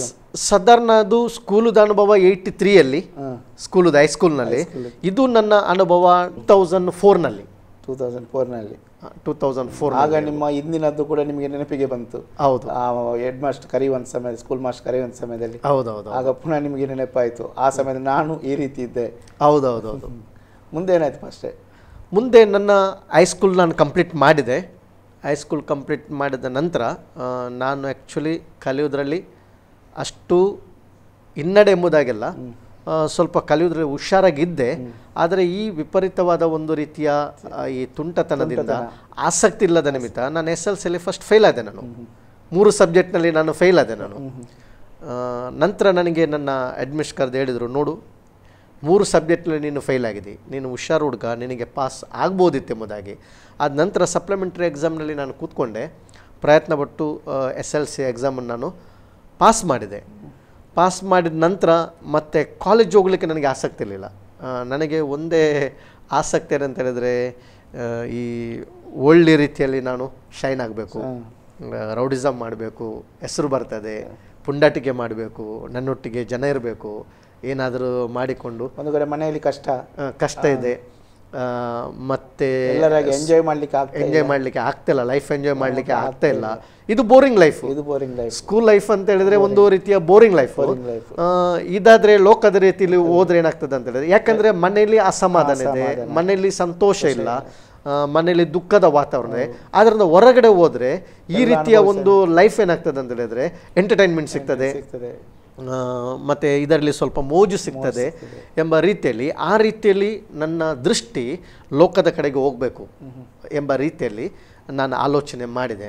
ನಂತರ ಒತ್ತಾಯಪೂರ್ವಕವಾಗಿ ಮನೆಯಲ್ಲಿ ಒಂದೇ ಒತ್ತಾಯಕ್ಕೆ ಏನಂತ ಹೇಳಿದ್ರೆ, ನಾನು ಒಬ್ಬನೇ ಗಂಡು ಮಗು, ನಾನು ಒಳ್ಳೆ ವಿದ್ಯಾಭ್ಯಾಸ ಮಾಡಬೇಕು, ಕಲಿಬೇಕು ಎಂಬಂತ ನನ್ನ ಸಹೋದರಿಯ ಬಯಕೆ. ಆ ಒಂದು ಬಿಸ್ನೆಸ್ ಮಾಡುವಾಗ ಅವರು ಮದ್ಯಪಾನ ಮಾಡುತ್ತಿದ್ರು, ಆದ್ರೂ ಕೂಡ ನಿಮ್ಮ ಮೇಲೆ ಅಷ್ಟೊಂದು ಪ್ರೀತಿ ಇತ್ತು, ನನ್ನ ಮಗ ಒಳ್ಳೆ ಕಲಿಬೇಕು. ತಂದೆಗೆ ಬಹಳ ಪ್ರೀತಿ ಇತ್ತು, ತಾಯಿಗೂ ಕೂಡ ನನ್ನ ಮೇಲೆ ಬಹಳ ಪ್ರೀತಿ ಇತ್ತು. ಅಕ್ಕನವರು ಕೂಡ ಪ್ರೋತ್ಸಾಹ ಮಾಡ್ತಿದ್ರು. ಯಾಕಂದ್ರೆ ಒಬ್ಬನೇ ತಮ್ಮ, ಸೆಕೆಂಡ್ ನೀವು ಒಬ್ಬನೇ ಗಂಡು ಮಗ. ಹೌದು, ಅವ್ರು ಕಲಿಬೇಕು, ಒಳ್ಳೆ ವಿದ್ಯಾಭ್ಯಾಸ ಮಾಡಬೇಕು, ಒಳ್ಳೆ ಭವಿಷ್ಯವನ್ನು ರೂಪಿಸ್ಕೊಳ್ಬೇಕೆಂಬ ಆಸೆ ಅವರಿಗೆ ಇತ್ತು, ಬಯಕೆ ಇತ್ತು. ಅದಕ್ಕಾಗಿ ಅವರು ನಿಮ್ಮನ್ನು ತುಂಬಾ ಪ್ರಯತ್ನ ಪಟ್ಟು ನಿಮ್ಮನ್ನು ಎಷ್ಟು 5 ಸ್ಕೂಲ್ಗಳನ್ನು ನೀವು ಬದಲಾಯಿಸಿದಿರಿ ಅಂತ ಹೇಳ್ತಾ ಇದ್ರಿ. ಆದರೂ ಅವರು ಬಿಡಲಿಲ್ಲ. 1-2 ಸ್ಕೂಲಿಗೆ ಕಳಿಸಿ ಎಷ್ಟು ಇವನ ಹಿಂದೆ ಹೋಗೋದು. ಕೆಲವು ತಂದೆ ತಾಯಿ ಸಾಕಾಗಿ ಹೋಗ್ತದೆ. ಆದರೂ ಈ ತಂದೆ ತಾಯಿ ಅವರು ಅಂಥ ಒಂದು ಪರಿಸ್ಥಿತಿಯಲ್ಲಿ ಇದ್ದರೂ ಕೂಡ ನಿಮಗೆ ಅಷ್ಟು ಕಷ್ಟಪಟ್ಟು ಬೇರೆ ಬೇರೆ ಸ್ಕೂಲಿಗೆ ನಿಮ್ಮನ್ನು ಕರ್ಕೊಂಡೋಗಿ ನಿಮ್ಮನ್ನು ಕಲಿಸಲಿಕ್ಕೆ ಪ್ರಯತ್ನ ಮಾಡಿದರು. ಮುಂದೆ ಏನಾಯ್ತು ಅಷ್ಟೇ SLC ಆದ ಮೇಲೆ? ಮುಂದೆ ಈ ನಮ್ಮ ಆರ್ಥಿಕ ಸ್ಥಿತಿ ಬಹಳ ಅಂತ ಹೇಳಿದ್ರೆ ನಮಗೆ ಕಷ್ಟ ಆಯಿತು. ನಾನು ವಿದ್ಯಾಭ್ಯಾಸ ಆಸೆ ಬಂತು, ಮೋಜು ಮಸ್ತಿ ಮಾಡಬೇಕು, ಎಲ್ಲರೊಟ್ಟಿಗೆ ಸೇರಬೇಕು. ಈ ಸಮಯದಲ್ಲಿ ಏನಾಯಿತು ನಿಮಗೆ? ಈ ಸಮಯದಲ್ಲಿ ನಾನು ಏನು ಮಾಡಿದೆ ಅಂದರೆ, ನನ್ನ ಮೈಂಡ್ ಡೈವರ್ಟ್ ಆಯಿತು. ಏನಂದರೆ ನಮ್ಮ ಆರ್ಥಿಕ ಪರಿಸ್ಥಿತಿ ಕೂಡ ಭಾಳ ಕಷ್ಟ ಇತ್ತು. ತಂದೆ ಬಿಸ್ನೆಸ್ದು ಈ ಒಂದು ವ್ಯಾಪಾರದಲ್ಲಿ ಹಿನ್ನಡೆ ಆದ ನಂತರ ಅವರು ಲೇಬರ್ ಕೆಲಸಕ್ಕೆ ಹೋಗ್ತಿದ್ರು, ಅವರು ಬೇರೆ ಕಡೆಗೆ ಅವರು ಕೆಲಸಕ್ಕೆ ಹೋಗ್ತಿದ್ರು. ಆದ ನಂತರ ಹೌದು, ತಂದೆ ಕೆಲಸಕ್ಕೆ ಹೋಗ್ತಿದ್ರು. ಅಷ್ಟು ದೊಡ್ಡ ಏನು ಅವರಿಗೆ ಅಂತ ಒಂದು ಇನ್ಕಮ್ ಇರಲಿಲ್ಲ, ಕೆಲಸ ಮಾಡ್ತಿದ್ರು. ನನ್ನ ತಾಯಿ ಕೂಡ ಕ್ಯಾಶು ಫ್ಯಾಕ್ಟ್ರಿಯಲ್ಲಿ ಲೇಬರ್ ಕೆಲಸ ಅವರು ಮಾಡ್ತಿದ್ರು. ಇಂಥ ಸ್ಥಿತಿಲಿರುವಾಗ 3 ಜನ ಸಹೋದರರು, ಅಕ್ಕನವರ ಮದುವೆ ಜವಾಬ್ದಾರಿ ತಂದೆ ತಾಯಿ ಮೇಲಿದೆ, ನನಗೆ ವಿದ್ಯಾಭ್ಯಾಸ ಮಾಡಲಿಕ್ಕೆ ಕೂಡ ಆಗದಂಥ ಪರಿಸ್ಥಿತಿ. ಆದ್ದರಿಂದ ನಾನು ಏನು ಮಾಡಿದೆ, ನೈಟ್ ಸ್ಕೂಲ್ ಕಾಲೇಜಿಗೆ ಹೋದೆ. ನಾನು Besant evening college, Besant evening ಕಾಲೇಜಿಗೆ ಹೋದ ನಂತರ, ಅದೆಲ್ಲಿ ಫಸ್ಟ್ ಮಂಗಳೂರು, ಬೆಸೆಂಟ್ ಮಂಗಳೂರಿನಲ್ಲಿ Besant evening college. Evening college ಹೋದ ನಂತರ ನನ್ನ ಪರಿಸ್ಥಿತಿ ಭಾಳ ಏನಂತ ಹೇಳಿದರೆ, ನಾನು ಸಂಪೂರ್ಣವಾಗಿ ಲೋಕದ ಕಡೆಗೆ ನನ್ನ ಮನಸ್ಸು ಡೈವರ್ಟ್ ಆಯಿತು. ನಾನು ಲೋಕದ ಕಡೆಗೆ ನಾನು ಆಕರ್ಷಿತನಾದೆ, ಲೋಕದ ಕಡೆಗೆ ಹೋದೆ. ಏನೆಲ್ಲ ಎಂಜಾಯ್ ಮಾಡಲಿಕ್ಕೆ ಸಿಗ್ತದೆ ಅದನ್ನು ಹುಡುಕುತನ ಜಾಸ್ತಿ ಆಯಿತು. ಹೈಸ್ಕೂಲ್ನಲ್ಲಿರುವಾಗಲೇ ಧೂಮಪಾನ ಮಾಡಲಿಕ್ಕೆ ಸ್ಟಾರ್ಟ್ ಮಾಡಿದೆ. 10th ಆಗಿ ಕಾಲೇಜ್ಗೆ ಫಸ್ಟ್ PU ಕಾಲೇಜ್ಗೆ ನಾನು ಎಂಟ್ರ್ ಆಗಬೇಕಾದ್ರೆ ನಾನು ಡ್ರಿಂಕ್ಸ್ ಮಾಡಲಿಕ್ಕೆ ನಾನು ಸ್ಟಾರ್ಟ್ ಮಾಡಿದೆ. ಮತ್ತು ನನ್ನ ಕಾಲೇಜಿನಲ್ಲಿ ಕೂಡ ನಾನು ಬೆಸೆಂಟ್ ಈವ್ನಿಂಗ್ ಕಾಲೇಜ್ಗೆ ಹೋದರೂ ಕೂಡ ನನಗೆ ಎಕ್ಸಾಮ್ ಬರೀಲಿಕ್ಕೆ ಆಗಲಿಲ್ಲ, ಅಟೆಂಡೆನ್ಸ್ ಶಾರ್ಟ್ ಇತ್ತು. ಯಾಕಂದರೆ ಪ್ರತಿನಿತ್ಯ ಈವ್ನಿಂಗ್ ಕಾಲೇಜ್ಗೆ ಮನೆಯಿಂದ ನಾನು ಹೋಗ್ತೇನೆ, ಕಾಲೇಜ್ಗೆ ಅಂತೇಳಿ ಹೋಗ್ತೇನೆ. ಆಗ ಒಂದು ಯೌವನ ಪ್ರಾಯ. ಮನೆಯಲ್ಲಿ ತಂದೆ ತಾಯಿಯ ಪ್ರಕಾರ ನಾನೇನಂತ ಹೇಳಿದರೆ, ನಾನು ಕಾಲೇಜಿಗೆ ನಾನು ಹೋಗ್ತಿದ್ದೇನೆ ಎಂಬುದಾಗಿ. ಆದರೆ ನಾನು ಕಾಲೇಜಿಗೆ ಹೋಗ್ತಿಲ್ಲ, ಕಾಲೇಜಿಗೆ ಹೋಗ್ತಿದ್ದೆ, ಕ್ಯಾಂಪಸ್ಗೆ ಹೋಗ್ತಿದ್ದೆ, ಸ್ನೇಹಿತರೊಟ್ಟಿಗೆ ಸೇರಿಕೊಂಡು ನಾವು ಕ್ಯಾಂಟೀನ್ನಲ್ಲಿ ಟೈಮ್ ಸ್ಪೆಂಡ್ ಮಾಡೋದು. ಅದರ ನಂತರ ನಮಗೆ ಹತ್ತಿರ ನ್ಯೂ ಚಿತ್ರ ಇಂಗ್ಲೀಷ್ ಇಂಗ್ಲೀಷ್ ಫಿಲ್ಮ್ ಥಿಯೇಟರದಲ್ಲಿ ಇಂಗ್ಲೀಷ್ ಫಿಲ್ಮ್ ಯಾವಾಗಲೂ ಬರ್ತಿದೆ. ಜಾಸ್ತಿ ಕಾಲೇಜ್ ಬಂಕ್ ಮಾಡೋದು, ಸೀದಾ ಏನು ಮಾಡೋದು ಅಂತ ಹೇಳಿದ್ರೆ ಫಿಲ್ಮ್ ನೋಡ್ಲಿಕ್ಕೆ ಹೋಗೋದು. ಫಿಲ್ಮ್ ನೋಡಲಿಕ್ಕೆ ಹೋಗಿಕೊಂಡು ಸಾಯಂಕಾಲ ಆಗುವಾಗ ಟೈಮ್ಗೆ 9 ಗಂಟೆಗೆ 9-9:30 ಗಂಟೆಗೆ ನಾವು ಮನೆಗೆ ಸೇರುವಂಥದ್ದು ಈ ರೀತಿ ಮಾಡ್ತಿದ್ದೆ. ಆದ ನಂತರ ಸೆಕೆಂಡ್ PU ಅಲ್ಲಿ ನನಗೆ ಆಗಲಿಲ್ಲ ಮುಂದೆ ನನ್ನ ವಿದ್ಯಾಭ್ಯಾಸ ಮುಂದುವರಿಸಲಿಕ್ಕೆ. ಈ ಫಸ್ಟ್ PU ಅಲ್ಲಿ ನೀವು ಈವ್ನಿಂಗ್ ಹೋಗ್ತಾ ಇದ್ದೀರಲ್ಲ ಸ್ಕೂಲ್ಗೆ, ಫಸ್ಟೇ ಈ ಹಗಲೊತ್ತು ನೀವೇನು ಮಾಡ್ತಾ ಇದ್ದೀರಿ? ಹಗಲೊತ್ತಿಗೆ ಈ ರೀತಿಯಲ್ಲಿ ರೋಡ್ ಸೈಡ್ನಲ್ಲಿ ಕೂತ್ಕೊಳ್ಳೋ ಒಂದು ಫ್ರೆಂಡ್ಸ್ನವರೊಟ್ಟಿಗೆ ಕೂತ್ಕೊಳ್ಳುವಂಥದ್ದು. ಈಗ ಏನು ಕೆಲಸ ಮಾಡ್ತಿಲ್ಲ, ಇಲ್ಲ ಕೆಲಸಕ್ಕೆ ಹೋಗ್ತಿದ್ದೆ ಕೆಲವು ಕಡೆಯಲ್ಲಿ. ನನಗೆ ಎಲ್ಲಿ ಕೂಡ ಹೋದ್ರೂ ಕೂಡ ಕೆಲಸ ಒಂದು ಸೆಟ್ ಆಗ್ತಿರ್ಲಿಲ್ಲ. ಹೋಗೋದು 1 ವಾರ ಕೆಲಸ ಮಾಡೋದು, ಅಲ್ಲೇನಾದರೂ ಅವರಿಗೆ ವಿರುದ್ಧವಾಗಿ ಮಾತಾಡೋದು, ಕೆಲಸ ಬೇಡ ಅಂತೇಳಿ ಇಂಥವ್ರಿಗೆ ಬರುವಂಥದ್ದು. ತುಂಬ ಕೆಲಸ ಮಾಡಿದ್ದೇನೆ, ಇಲ್ಲ ಅಂತೇಳಿಲ್ಲ, ಭಾಳಷ್ಟು ಕೆಲಸ ಮಾಡಿದೆ ನಾನು. ಕೆಲಸ ಮಾಡಿದ್ರೆ ಯಾವುದು ಕೂಡ ಸ್ಥಿರತೆ ಇರಲಿಲ್ಲ, ಎಲ್ಲಿ ರೀತಿಲ್ಲ. 1 ತಿಂಗಳು ಜಾಸ್ತಿ ಅಂತ ಹೇಳಿದ್ರೆ 1 ತಿಂಗಳು ನಾನು ಕೆಲಸ ಮಾಡ್ತೇನೆ. 1 ತಿಂಗಳಲ್ಲಿ ಒಂದು ವೇಳೆ ಸಂಬಳ ಸಿಕ್ಕಿದ್ದ ಅಂತ ಹೇಳಿದ್ರೆ ನೆಕ್ಸ್ಟ್ ಆ ಕೆಲಸಕ್ಕೆ ನಾನು ಆ ಸಂಬಳ ತಗೊಂಡು ಫ್ರೆಂಡ್ಸ್ನೊಟ್ಟಿಗೆ ಸೇರಿ ಎಂಜಾಯ್ ಮಾಡಿಕೊಂಡು ಡ್ರಿಂಕ್ಸ್ ಮಾಡಿಕೊಂಡು ಮತ್ತೆ ನಾನು ಕೆಲಸಕ್ಕೆ ನಾನು ಹೋಗ್ತಿಲ್ಲ. ಆದ್ದರಿಂದ ಸೆಕೆಂಡ್ PUC ನಾನು ವಿದ್ಯಾಭ್ಯಾಸ ಆದ ನಂತರ ಡಿಸ್ಕಂಟಿನ್ಯೂ ಆಯಿತು. ನಾನು ಕಾಲೇಜ್ ಮುಂದುವರಿಸಲಿಕ್ಕೆ ಆಗಲಿಲ್ಲ, ಮತ್ತು ನನಗೆ ಆ ಕಾಲೇಜಿಗೆ ಹೋಗ್ಬೇಕೆಂಬಂಥ ಒಂದು ಆಸಕ್ತಿ ಕೂಡ ಇರಲಿಲ್ಲ. ನನಗೆ ಕಲಿಬೇಕು, ನಾನೊಬ್ಬ ಮನುಷ್ಯನಾಗಿ ಒಳ್ಳೆ ಕೆಲಸ ನನಗೆ ಬೇಕೆಂಬಂಥ ನನಗೆ ತಿಳುವಳಿಕೆ ಕೂಡ ಇರಲಿಲ್ಲ. ಅದರ ಬಗ್ಗೆ ನಾನು ಗಮನ ಕೂಡ ಕೊಡಲಿಲ್ಲ. ನನ್ನ ಒಂದೇ ಆಸೆ ಏನಂತ ಹೇಳಿದ್ರೆ ಲೈಫ್ ಇದನ್ನು ಎಂಜಾಯ್ ಮಾಡಬೇಕು. ಇದು ಒಂದು ಲೈಫ್ ಏನಂತ ಹೇಳಿದ್ರೆ ಒಂದು ಅವಕಾಶ, ಈ ಲೋಕದಲ್ಲಿ ಇದ್ದೇವೆ, ಇದನ್ನಾದರೂ ಮಾಡಿ ಸಂಪಾದನೆ ಮಾಡಬೇಕು, ಹಣ ಸಂಪಾದಿಸಬೇಕು, ಎಂಜಾಯ್ ಮಾಡಬೇಕು, ಈ ಲೋಕದಲ್ಲಿ ಅನುಭವಿಸಬೇಕು. ಏನೆಲ್ಲ ನಮಗೆ ಈ ಲೋಕದಲ್ಲಿ ಎಂಟರ್ಟೈನ್ಮೆಂಟ್ ಸಿಗ್ತದೆ, ಎಂಜಾಯ್ಮೆಂಟ್ ಮಾಡಲಿಕ್ಕೆ ಸಿಗ್ತದೆ, ಅದನ್ನು ಅನುಭವಿಸಬೇಕು. ಇದೇ ಒಂದು ಲೈಫ್ ಎಂಬುದಾಗಿ ನಾನು ತಿಳ್ಕೊಂಡೆ. ಆ ರೀತಿಯಲ್ಲಿ ನಾನು ಅರ್ಥ ಮಾಡ್ಕೊಂಡೆ. ಲೈಫ್ ಅಂತ ಹೇಳಿದ್ರೆ ಬೋರಿಂಗ್ ಲೈಫ್ ಅಂದ್ರೆ ಸಂಸಾರದೊಟ್ಟಿಗೆ ಇರುವಂಥದ್ದು, ಕುಟುಂಬದೊಟ್ಟಿಗೆ ಇರುವಂಥದ್ದು ಲೈಫ್ ಅಂತ ಹೇಳಿದ್ರೆ ಬೋರಿಂಗ್ ಲೈಫು. ಲೋಕದ ರೀತಿಯಲ್ಲಿ ಎಂಜಾಯ್ ಮಾಡುವಂಥದ್ದು ಲೈಫ್ ಏನಂತ ಹೇಳಿದ್ರೆ ಇದು ಬಹಳ ಒಳ್ಳೆ ಲೈಫು. ಇದರ ಬಹಳ ಮೋಜು ಸಿಗ್ತದೆ, ಇದರಲ್ಲಿ ತೃಪ್ತಿ ಸಿಗ್ತದೆ, ಇದರಲ್ಲಿ ಸಂತೋಷ ಸಿಗ್ತದೆ ಎಂಬುದಾಗಿ ಭಾವಿಸಿಕೊಂಡು ನಾನು ಈ ರೀತಿಯ ಒಂದು ಚಟಕ್ಕೆ, ಈವನ್ ನನ್ನ ಕಾಲೇಜಿನಲ್ಲಿ ಕಾಲೇಜ್ ಡಿಸ್ಕೌಂಟ್ ಆದ ನಂತರ ನಾನು ಡ್ರಗ್ಸ್ ತಗೊಳ್ಳೋಕ್ಕೆ ನಾನು ಆರಂಭ ಮಾಡಿದೆ. ನಾನು ಡ್ರಗ್ಸ್ ತೆಗೆದುಕೊಂಡ ನಂತರ ನಾವು ಅಷ್ಟೇನು ಹಣವಂತರಲ್ಲ, ಡ್ರಗ್ಸ್ ತಗೊಳ್ಳೋಕ್ಕೆ ಸಾಧ್ಯ ಇಲ್ಲ, ಅದಕ್ಕೆ ದುಡ್ಡು ಹಾಕಲಿಕ್ಕೆ ಸಾಧ್ಯವಿಲ್ಲ. ಅದನ್ನು ಕವರ್ ಮಾಡಲಿಕ್ಕೆ ನಾನು ಏನು ಮಾಡ್ತೇನೆ ಅಂತ ಹೇಳಿದ್ರೆ ಎಕ್ಸುಡಾಲ್ ಪ್ಲಸ್ ಕಾಂಪೋಸೆಮ್ ಅಂತ ಸ್ಲೀಪಿಂಗ್ ಟ್ಯಾಬ್ಲೆಟ್ಸನ್ನು ವಿಪರೀತವಾಗಿ ತಗೊಳ್ಳಿಕ್ಕೆ ನಾನು ಆರಂಭ ಮಾಡಿದೆ. ಯಾಕೆಂತ ಹೇಳಿದ್ರೆ ಏನಾದರೂ ಒಂದು ನಿದ್ದೆ ಬೇಕು, ಇದಿಲ್ಲದಿದ್ದರೆ ಡ್ರಗ್ಸ್ ಇಲ್ಲದಿದ್ದರೆ ಗಾಂಜಾ ಸಿಗದಿದ್ದರೆ ಅದನ್ನು ಕವರ್ ಮಾಡಲಿಕ್ಕೆ ನಿದ್ದೆ ಗುಳಿಗೆಯನ್ನು ನಾನು ತಗೊಳ್ಳಿಕ್ಕೆ ನಾನು ಆರಂಭ ಮಾಡಿದೆ. ಈ ರೀತಿಯ ಲೈಫ್ ಬೆಳೆದ ನಂತರ ಭಾಳ ದುಃಖದ ಪರಿಸ್ಥಿತಿ ನಮ್ಮ ಮನೇಲಿ. ನನ್ನ ತಾಯಿಗೆ ಬಹಳ ಒಂದು ದುಃಖ, ಬಹಳ ಒಂದು ಬೇಜಾರು. ಯಾಕಂದರೆ ಅವರೊಂದು ನಿಮ್ಮ ಮೇಲೆ ಬೇರೆ ಒಂದು ಆಸೆಯನ್ನು ಇಟ್ಟುಕೊಂಡಿದ್ರು. ತಂದೆ ತಾಯಿಗೆ ನನ್ನ ಮೇಲೆ ಭಾಳ ಒಂದು ನಿರೀಕ್ಷೆ ಇತ್ತು.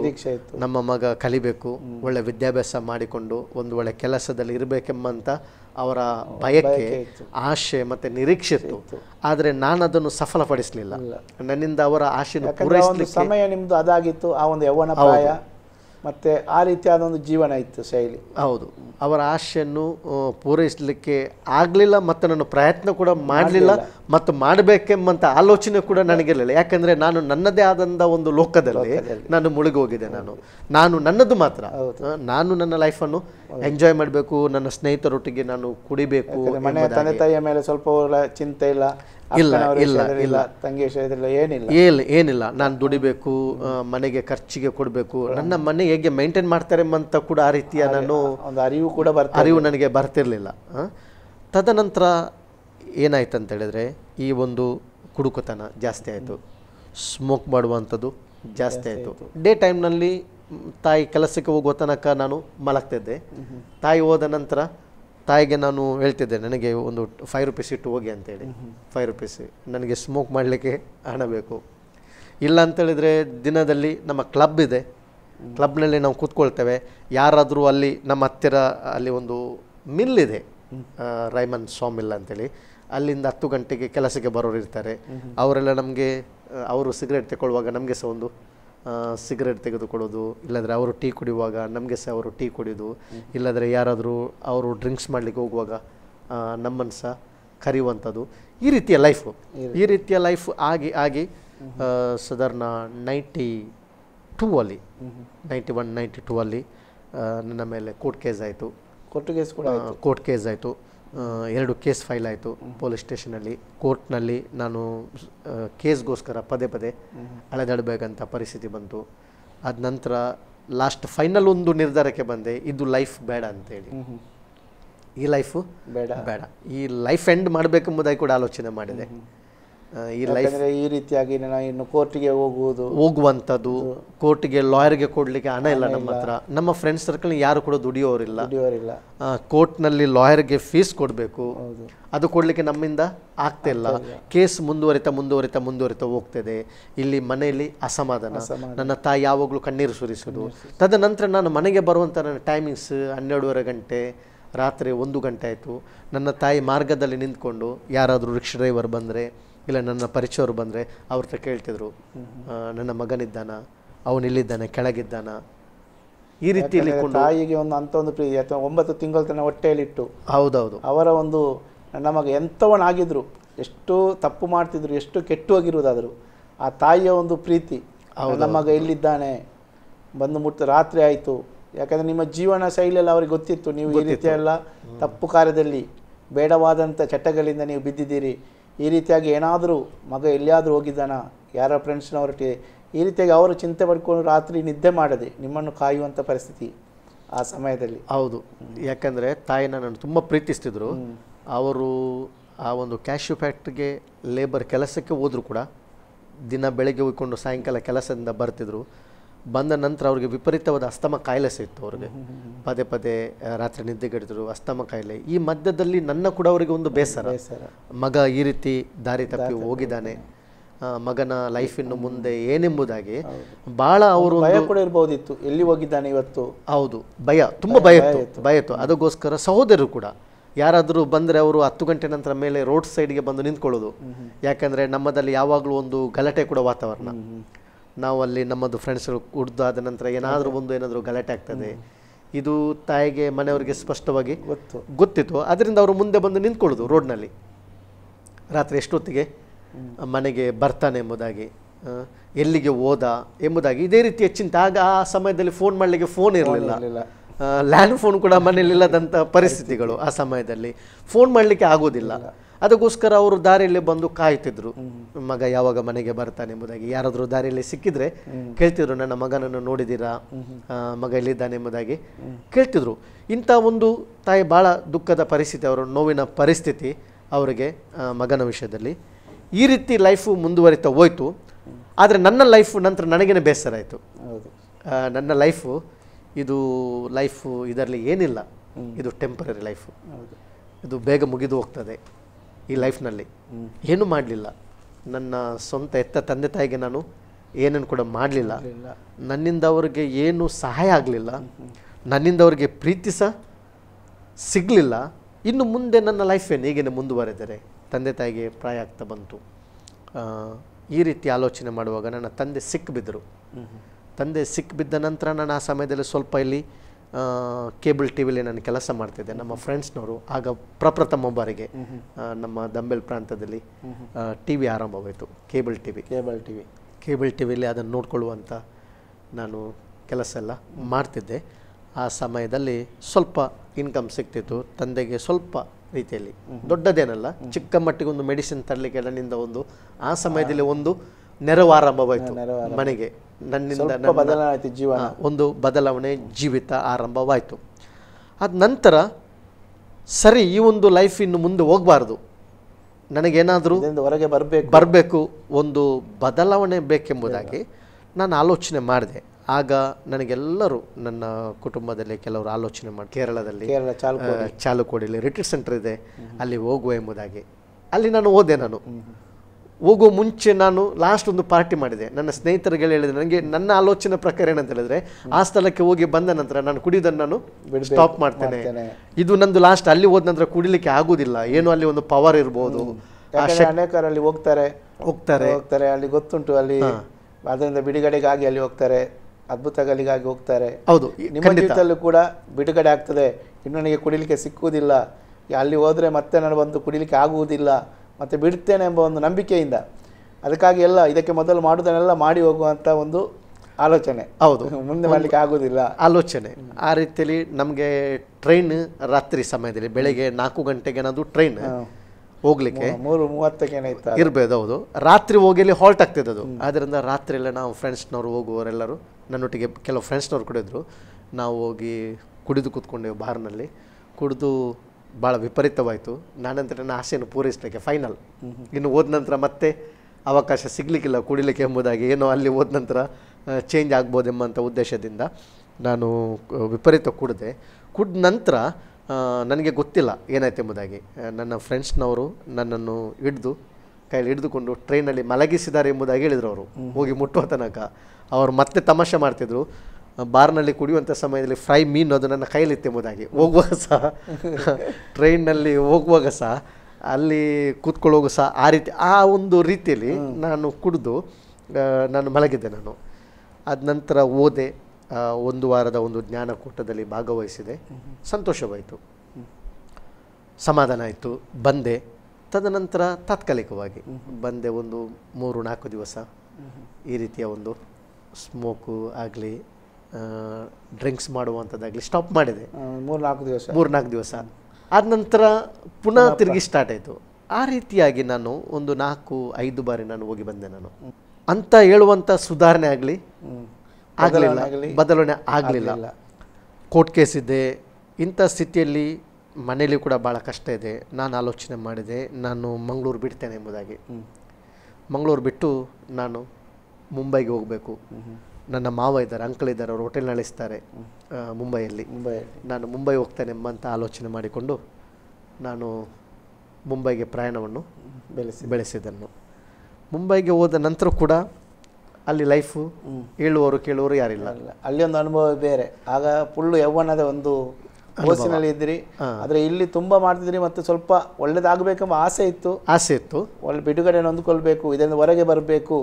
ಯಾಕೆಂದರೆ ನೀವು ಹೇಳ್ತಾ ಇದ್ದೀರಿ, ನನ್ನ ತಂದೆ ತಾಯಿಗೆ ಕೂಡ ಪ್ರಾಯ ಆಯಿತು. ಒಂದು ಕಡೆ ತಂದೆಗೆ ಕೂಡ ಅಸೌಖ್ಯ, ತಾಯಿ ಕೂಡ ಒಂದು ಅಸ್ತಮ ಕಾಯಿಲೆ, 2 ಅಕ್ಕಂದಿರಿದ್ದಾರೆ. ಆ ಸಮಯದಲ್ಲಿ ಅಕ್ಕನಿಗೆ ಮದುವೆ ಆಗಿತ್ತು. ನಿಮಗೆ ಈ ಎಲ್ಲ ಪರಿಸ್ಥಿತಿಯಲ್ಲಿ. ಆದರೂ ಮತ್ತೆ ಒಬ್ಬರು ಇದ್ದಾರೆ, ತಂಗಿ ಇದ್ದಾರೆ, ಇನ್ನೊಂದು ಅಕ್ಕ ಇದ್ದಾರೆ. ಆ ಒಂದೆಲ್ಲ ಪರಿಸ್ಥಿತಿಯಲ್ಲಿರುವಾಗ ನೀವು ಮಾವನಲ್ಲಿಗೆ ಹೋಗಬೇಕಂತ ಹೇಳಿ ತೀರ್ಮಾನ ತಗೊಂಡು ಅಲ್ಲಿ ಹೋದ ಮೇಲೆ ಆ ಒಂದು ಯೌವನ ಪ್ರಾಯದಲ್ಲಿ, ಯಾಕಂದರೆ ಇಲ್ಲಿಯಾದರೂ ರಾತ್ರಿ 12 ಗಂಟೆ ಬರುವವರೆಗೆ 1 ಗಂಟೆ ತಾಯಿ ದಾರಿ ನೋಡ್ತಾಯಿದ್ರು, ಅಕ್ಕನವರು ದಾರಿ ನೋಡ್ತಾಯಿದ್ರು, ಕಾಯ್ತಾಯಿದ್ರು. ಅಲ್ಲಿ ಹೋದ ಮೇಲೆ ಗೊತ್ತಿಲ್ಲ, ಮಾವನವರ ಮನೆಗೆ ಹೋಗ್ತಾ ಇದ್ದೀರಿ. ಮತ್ತು ಒಂದು ಮಾವನಿಗೆ ಹೋಟೆಲ್ ಬಿಸ್ನೆಸ್, ಅವರು ಅದರಲ್ಲಿ ತುಂಬ ಬ್ಯುಸಿಯಾಗಿರ್ತಾರೆ, ಸಮಯ ಇಲ್ಲ. ಅಲ್ಲಿ ಹೋದ ಮೇಲೆ ನಿಮ್ಮೊಂದು ಯೌವನ ಪ್ರಾಯ ಯಾವ ರೀತಿ ಕಳೆಯಿತು ಬಾಂಬೆ ಪಟ್ಟಣದಲ್ಲಿ? ನಾನು ಬಾಂಬೆ ಹೋಗಿ ತಲುಪಿದ ನಂತರ ನನ್ನ ವಿಷಯದಲ್ಲಿ ಮಾವನಿಗೆ ಮೊದಲೇ ತಿಳುವಳಿಕೆ ಇತ್ತು, ಮಂಗಳೂರಿನಲ್ಲಿ ನನ್ನ ಲೈಫ್ ಹೇಗಿತ್ತು ಎಂಬುದಾಗಿ. ಆದ್ದರಿಂದ ಅವಳು ಬಹಳ ನನ್ನ ಮೇಲೆ ಒಂದು ಜಾಗ್ರತೆ ಕೂಡ ವಹಿಸಿಕೊಂಡ್ರು. ನಾನು ಇಲ್ಲಿ ಬಂದು ಸಹ ಬೇರೆ ಕಡೆಗೆ ನಾನು ಹೋಗದಂತೆ ಅವರು ಸ್ವಲ್ಪ ಎಚ್ಚರಿಕೆ ಕೊಡ್ತಿದ್ರು. ಬೆಳಿಗ್ಗೆ ಅವರು ಒಟ್ಟಿಗೆ ನಾನು ಕರ್ಕೊಂಡು ಹೋಗ್ತಿದ್ರು. ಹೋಟೆಲ್ಗೆ ಹೋಗುವಾಗ ಈವ್ನಿಂಗ್ ಬರುವಾಗ ಜೊತೆಗೇ ಕರ್ಕೊಂಡು ಬರುವಂಥದ್ದು. ಇದು ನನಗೆ ಭಾಳ ಒಂದು ಅಸಹ್ಯ ಆಯಿತು. ಒಂದು ಫ್ರೀಡಮ್ ಇಲ್ಲದಾಗೆ. ಬೆಳಿಗ್ಗೆ ಮಾವನೊಟ್ಟಿಗೆ ಹೋಗಬೇಕು, ತಿರುಗಿ ಒಟ್ಟಿಗೆ ಬರಬೇಕು. ಏನಾದರೂ ಒಂದು ಸ್ಮೋಕ್ ಮಾಡಲಿಕ್ಕೆ ಕೂಡ ಭಾಳ ಕಷ್ಟ. ಅಲ್ಲಿ ಹೋಗಿ ಹೋಟೆಲಲ್ಲಿ ಟಾಯ್ಲೆಟ್ಗೆ ಹೋಗಿಕೊಂಡು ಹಿಂದ್ಗಡೆ ಹೋಗಿಕೊಂಡೆಲ್ಲ ಈ ರೀತಿಯಲ್ಲಿ ಸ್ಮೋಕ್ ಮಾಡುವಂಥ ಪರಿಸ್ಥಿತಿ. ನಾನು ಒಂದು ವೇಳೆ ಹೋಟೆಲಿಂದ ಸ್ವಲ್ಪ ಹೊರಗಡೆ ಹೋದರೆ ಮಾವ ಮೆಲ್ಲ ನನ್ನ ಹಿಂದೆ ಬಂದು, ಇಲ್ಲಾಂದ್ರೆ ಹುಡುಗರು ಹೇಳ್ತಿದ್ರು, ಹಿಂದಿಲವ್ರು ಹೇಳ್ತಿದ್ರು, ಮೇರಾ ಬಾಂಜಕ್ಕಿದ್ರಿಗೆ ಜರ ದೇಕು ಅಂತೇಳಿ, ನನ್ನ ಇವನು ಎಲ್ಲಿ ಹೋಗಿದ್ದಾನೆ, ಹೋಗಿ ನೀವು ನೋಡಿ ಬನ್ನಿರಿ ಎಂಬುದಾಗಿ ಆ ರೀತಿ ಕೂಡ ಅವರು ಹೇಳ್ತಿದ್ರು. ಅದ ನಂತರ ಮಾವ ನನಗೆ ಅಲ್ಲಿ ವಿಹಾರ್ ಲೇಕ್ ಎಂಬಂಥ ಸ್ಥಳ ಬಾಂಬೆಯಲ್ಲಿ, ಪೊವೈ ಗಾರ್ಡನ್ಗಿಂತ ಅದು ಲಾಸ್ಟ್ ವಿಹಾರ್ ಲೇಕ್ ಅಂತೇಳಿ, ಅಲ್ಲಿ ನನ್ನ ಮಾವ ಹೋಟೆಲ್ ಟೂರಿಸ್ಟ್ನಲ್ಲಿ ಅವರು ಹೋಟೆಲ್ ನಡೆಸ್ತಿದ್ರು. ನನಗೆ ಒಂದು ಜ್ಯೂಸ್ ಸೆಂಟರ್ ಹಾಕಿ ಕೊಟ್ಟರು. ನನಗೆ ನಿಮಗಾಗಿ ಜ್ಯೂಸ್ ಸೆಂಟರ್ ಅದು ಹಾಕಿಕೊಂಡು ಅದರಲ್ಲಿ ನನಗೆ ಒಂದು ಒಳ್ಳೆ ರೀತಿಯಲ್ಲಿ ಸುಧಾರಣೆ ಆಗ್ತಿತ್ತು. ನಾನು ಒಂದು ವೇಳೆ ಸರಿಯಾಗಿ ಮನಸ್ಸು ಮಾಡ್ತಿದ್ರೆ, ಅದೊಂದು ಪಿಕ್ನಿಕ್ ಸ್ಥಳ ಆದ್ರಿಂದ ಅಲ್ಲಿ ಭಾಳ ಒಂದು ವ್ಯಾಪಾರಕ್ಕೆ ಒಂದು ಒಳ್ಳೆ ಅವಕಾಶ ಇತ್ತು. ವ್ಯಾಪಾರಕ್ಕೆ ತುಂಬ ಜ್ಯೂಸ್ ಸೆಂಟರ್ ಇದೆ. ಅದೇ ರೀತಿ ಈ ವ್ಯಾಪಾರ ನಮ್ಮದು ಭಾಳ ಸಮೃದ್ಧಿಯಾಗಿ ಬೆಳೆಯಿತು. ವ್ಯಾಪಾರದಲ್ಲಿ ಆದಿತ್ಯವಾರ ಮತ್ತು ಸಾಟರ್ಡೆ ಬಂದರೆ ಭಾಳ ಸ್ಕೂಲ್ ಬಸ್ಗಳು ಪಿಕ್ನಿಕ್ಗೆ ಬರ್ತಿದ್ರು. ನಮಗೆ ಭಾಳ ಬ್ಯುಸಿ ಜ್ಯೂಸ್ ಸೆಂಟರ್ನಲ್ಲಿ. ಒಂದು ಕೂಡ ಸ್ಮೋಕ್ ಕೂಡ ಮಾಡಲಿಕ್ಕೆ ಆಗದಂಥ ಸಂಡೇ ದಿವಸ. ಆದರೆ ಮಂಡೇ ಟು ಫ್ರೈಡೇವರೆಗೆ ಸಾಧಾರಣ ಒಂದು ಆ್ಯಾವರೇಜ್ ಬಿಸ್ನೆಸ್ಸೇ ಬರ್ತಿದ್ದು. ಆ ಸಮಯದಲ್ಲಿ ಕೂಡ ನಾನು ಬಾಂಬೆಗೆ ಹೋದ ನಂತರ ಅಲ್ಲಿ ಕೆಲವು ಹೋಟೆಲ್ ಫ್ರೆಂಡ್ಸ್ನವರೊಟ್ಟಿಗೆ ನನ್ನ ಈ ಒಂದು ಚಾಲಿ ಏನಿದೆ ಹಳೆಯ ಲೈಫು, ಸ್ಮೋಕ್ ಮಾಡುವಂಥದ್ದಾಗಲಿ ಡ್ರಿಂಕ್ಸ್ ಮಾಡುವಂಥದ್ದಾಗಲಿ ನಾನು ಮುಂದುವರಿತಿದ್ದೆ. ಈ ಜ್ಯೂಸ್ ಸೆಂಟರ್ ಹಾಕಿದ ನಂತರ ನಾವು ಹೇಗೆ ಮಾಡ್ತಿದ್ದೇವೆ ಅಂತ ಹೇಳಿದ್ರೆ, ಅಲ್ಲಿ ವಿಹಾರ್ ಲೇಕ್ನ ಒಳಗಡೆ ಫಿಲ್ಟರ್ ಪಾಡ ಎಂಬುದಾಗಿ ಹೇಳ್ತಾರೆ. ಅಲ್ಲಿ ನೀರು ಅಲ್ಲಿ ಹರಿದು ಫಿಲ್ಟರ್ ಆಗೆಲ್ಲ ಹೋಗುವಂಥ ಒಂದು ಸ್ಥಳ ಒಳಗಡೆ. ಅಲ್ಲಿ ಕಳ್ಳಬಟ್ಟಿ ಮಾಡ್ತಾರೆ ಅಲ್ಲಿ ಅದರ ಒಳಗಡೆ ಎಲ್ಲ. ಇಲ್ಲಿ ಮಂಗಳೂರಿನಲ್ಲಿ ಹೇಗಿದೆ ಅದೇ ರೀತಿ ಅಲ್ಲಿ ಕಳ್ಳಬಟ್ಟಿ ಈ ಒಂದು ಸರಾಯಿ ವ್ಯಾಪಾರ ಭಾಳ ವಿಪರೀತವಿದೆ ಅಲ್ಲಿ ಒಳಗಡೆ. ಅಲ್ಲಿದು ಜನರು ಮಾಡ್ತಿದ್ದಾರೆ.